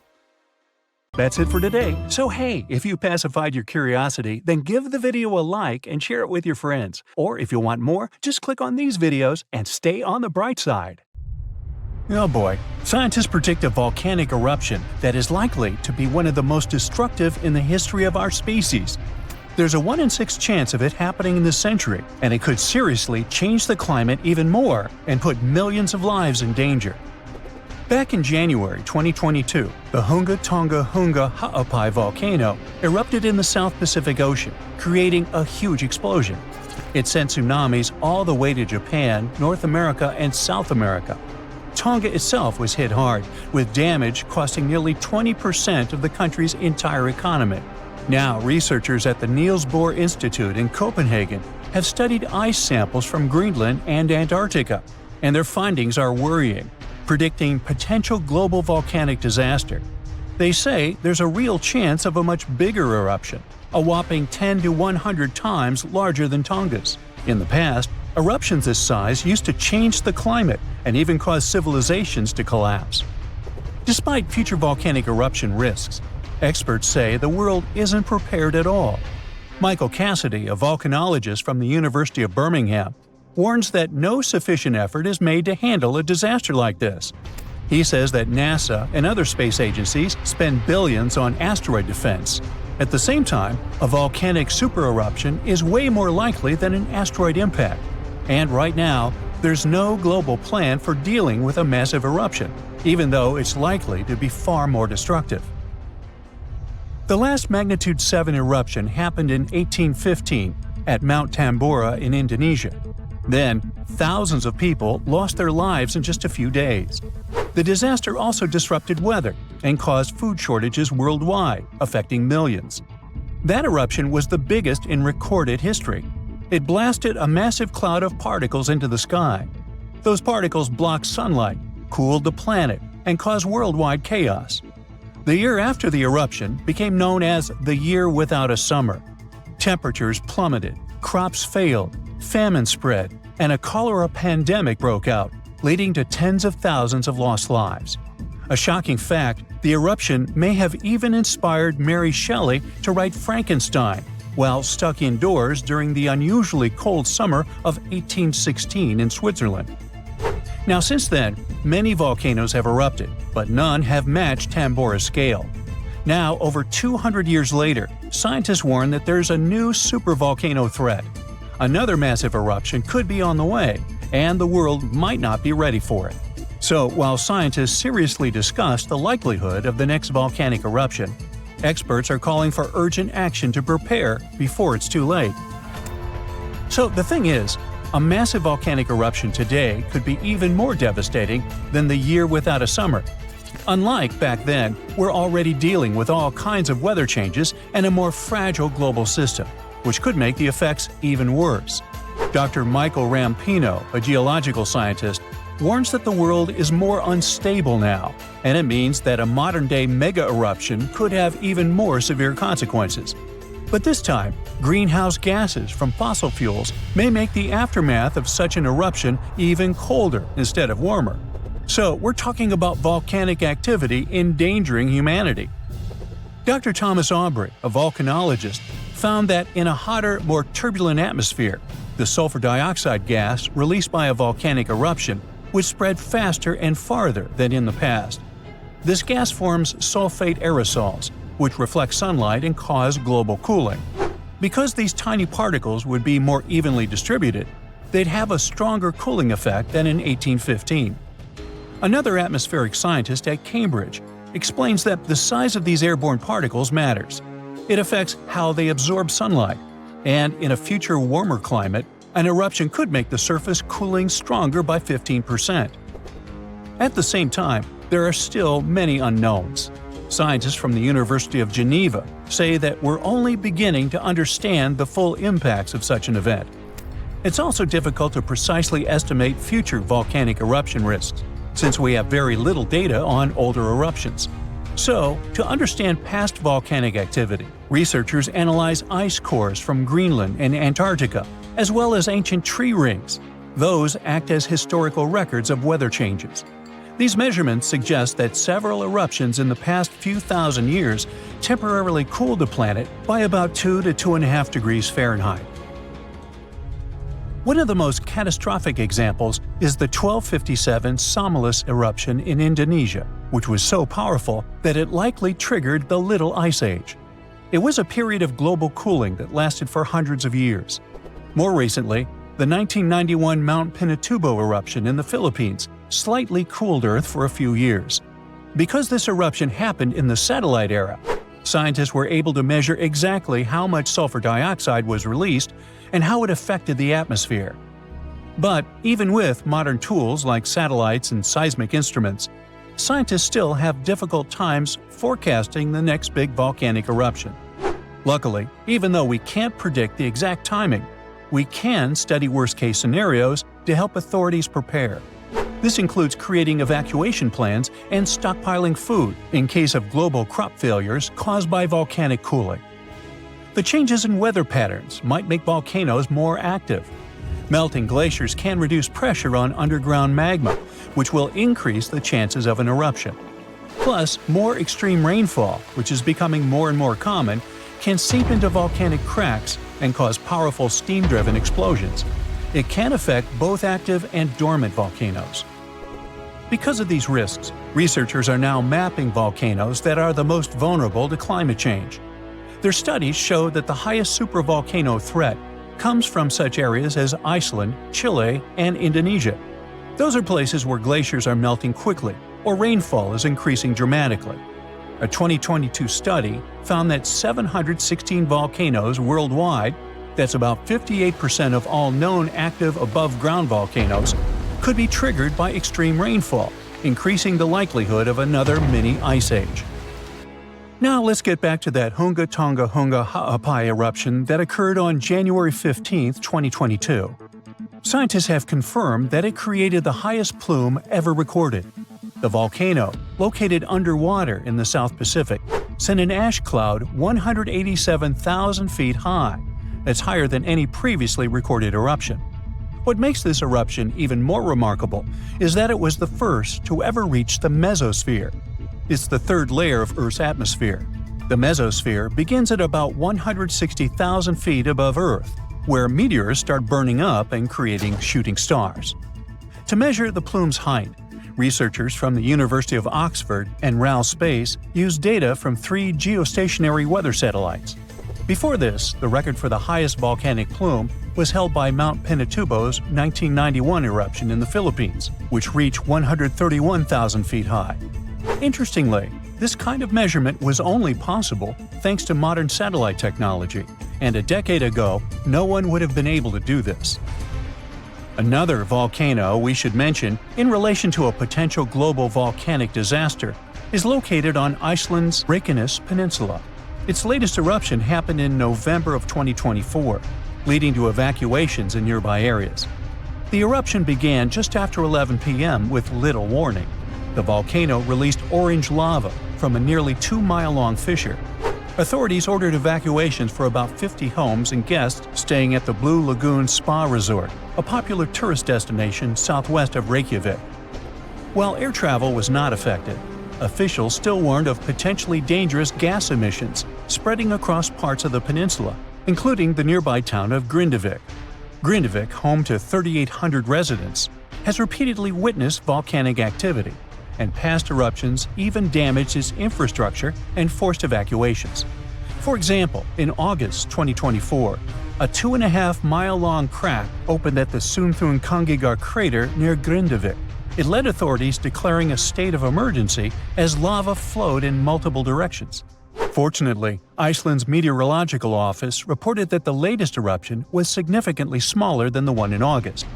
Geophysics experts conducted aerial surveys and figured out that the situation appeared less intense than the previous eruptions. These days, Grindavik is not at risk, but the possibility of further developments cannot be ruled out. Scientists predict more volcanic eruptions. That's it for today. So hey, if you pacified your curiosity, then give the video a like and share it with your friends. Or if you want more, just click on these videos and stay on the bright side. That's it for today. So hey, if you pacified your curiosity, then give the video a like and share it with your friends. Or if you want more, just click on these videos and stay on the bright side.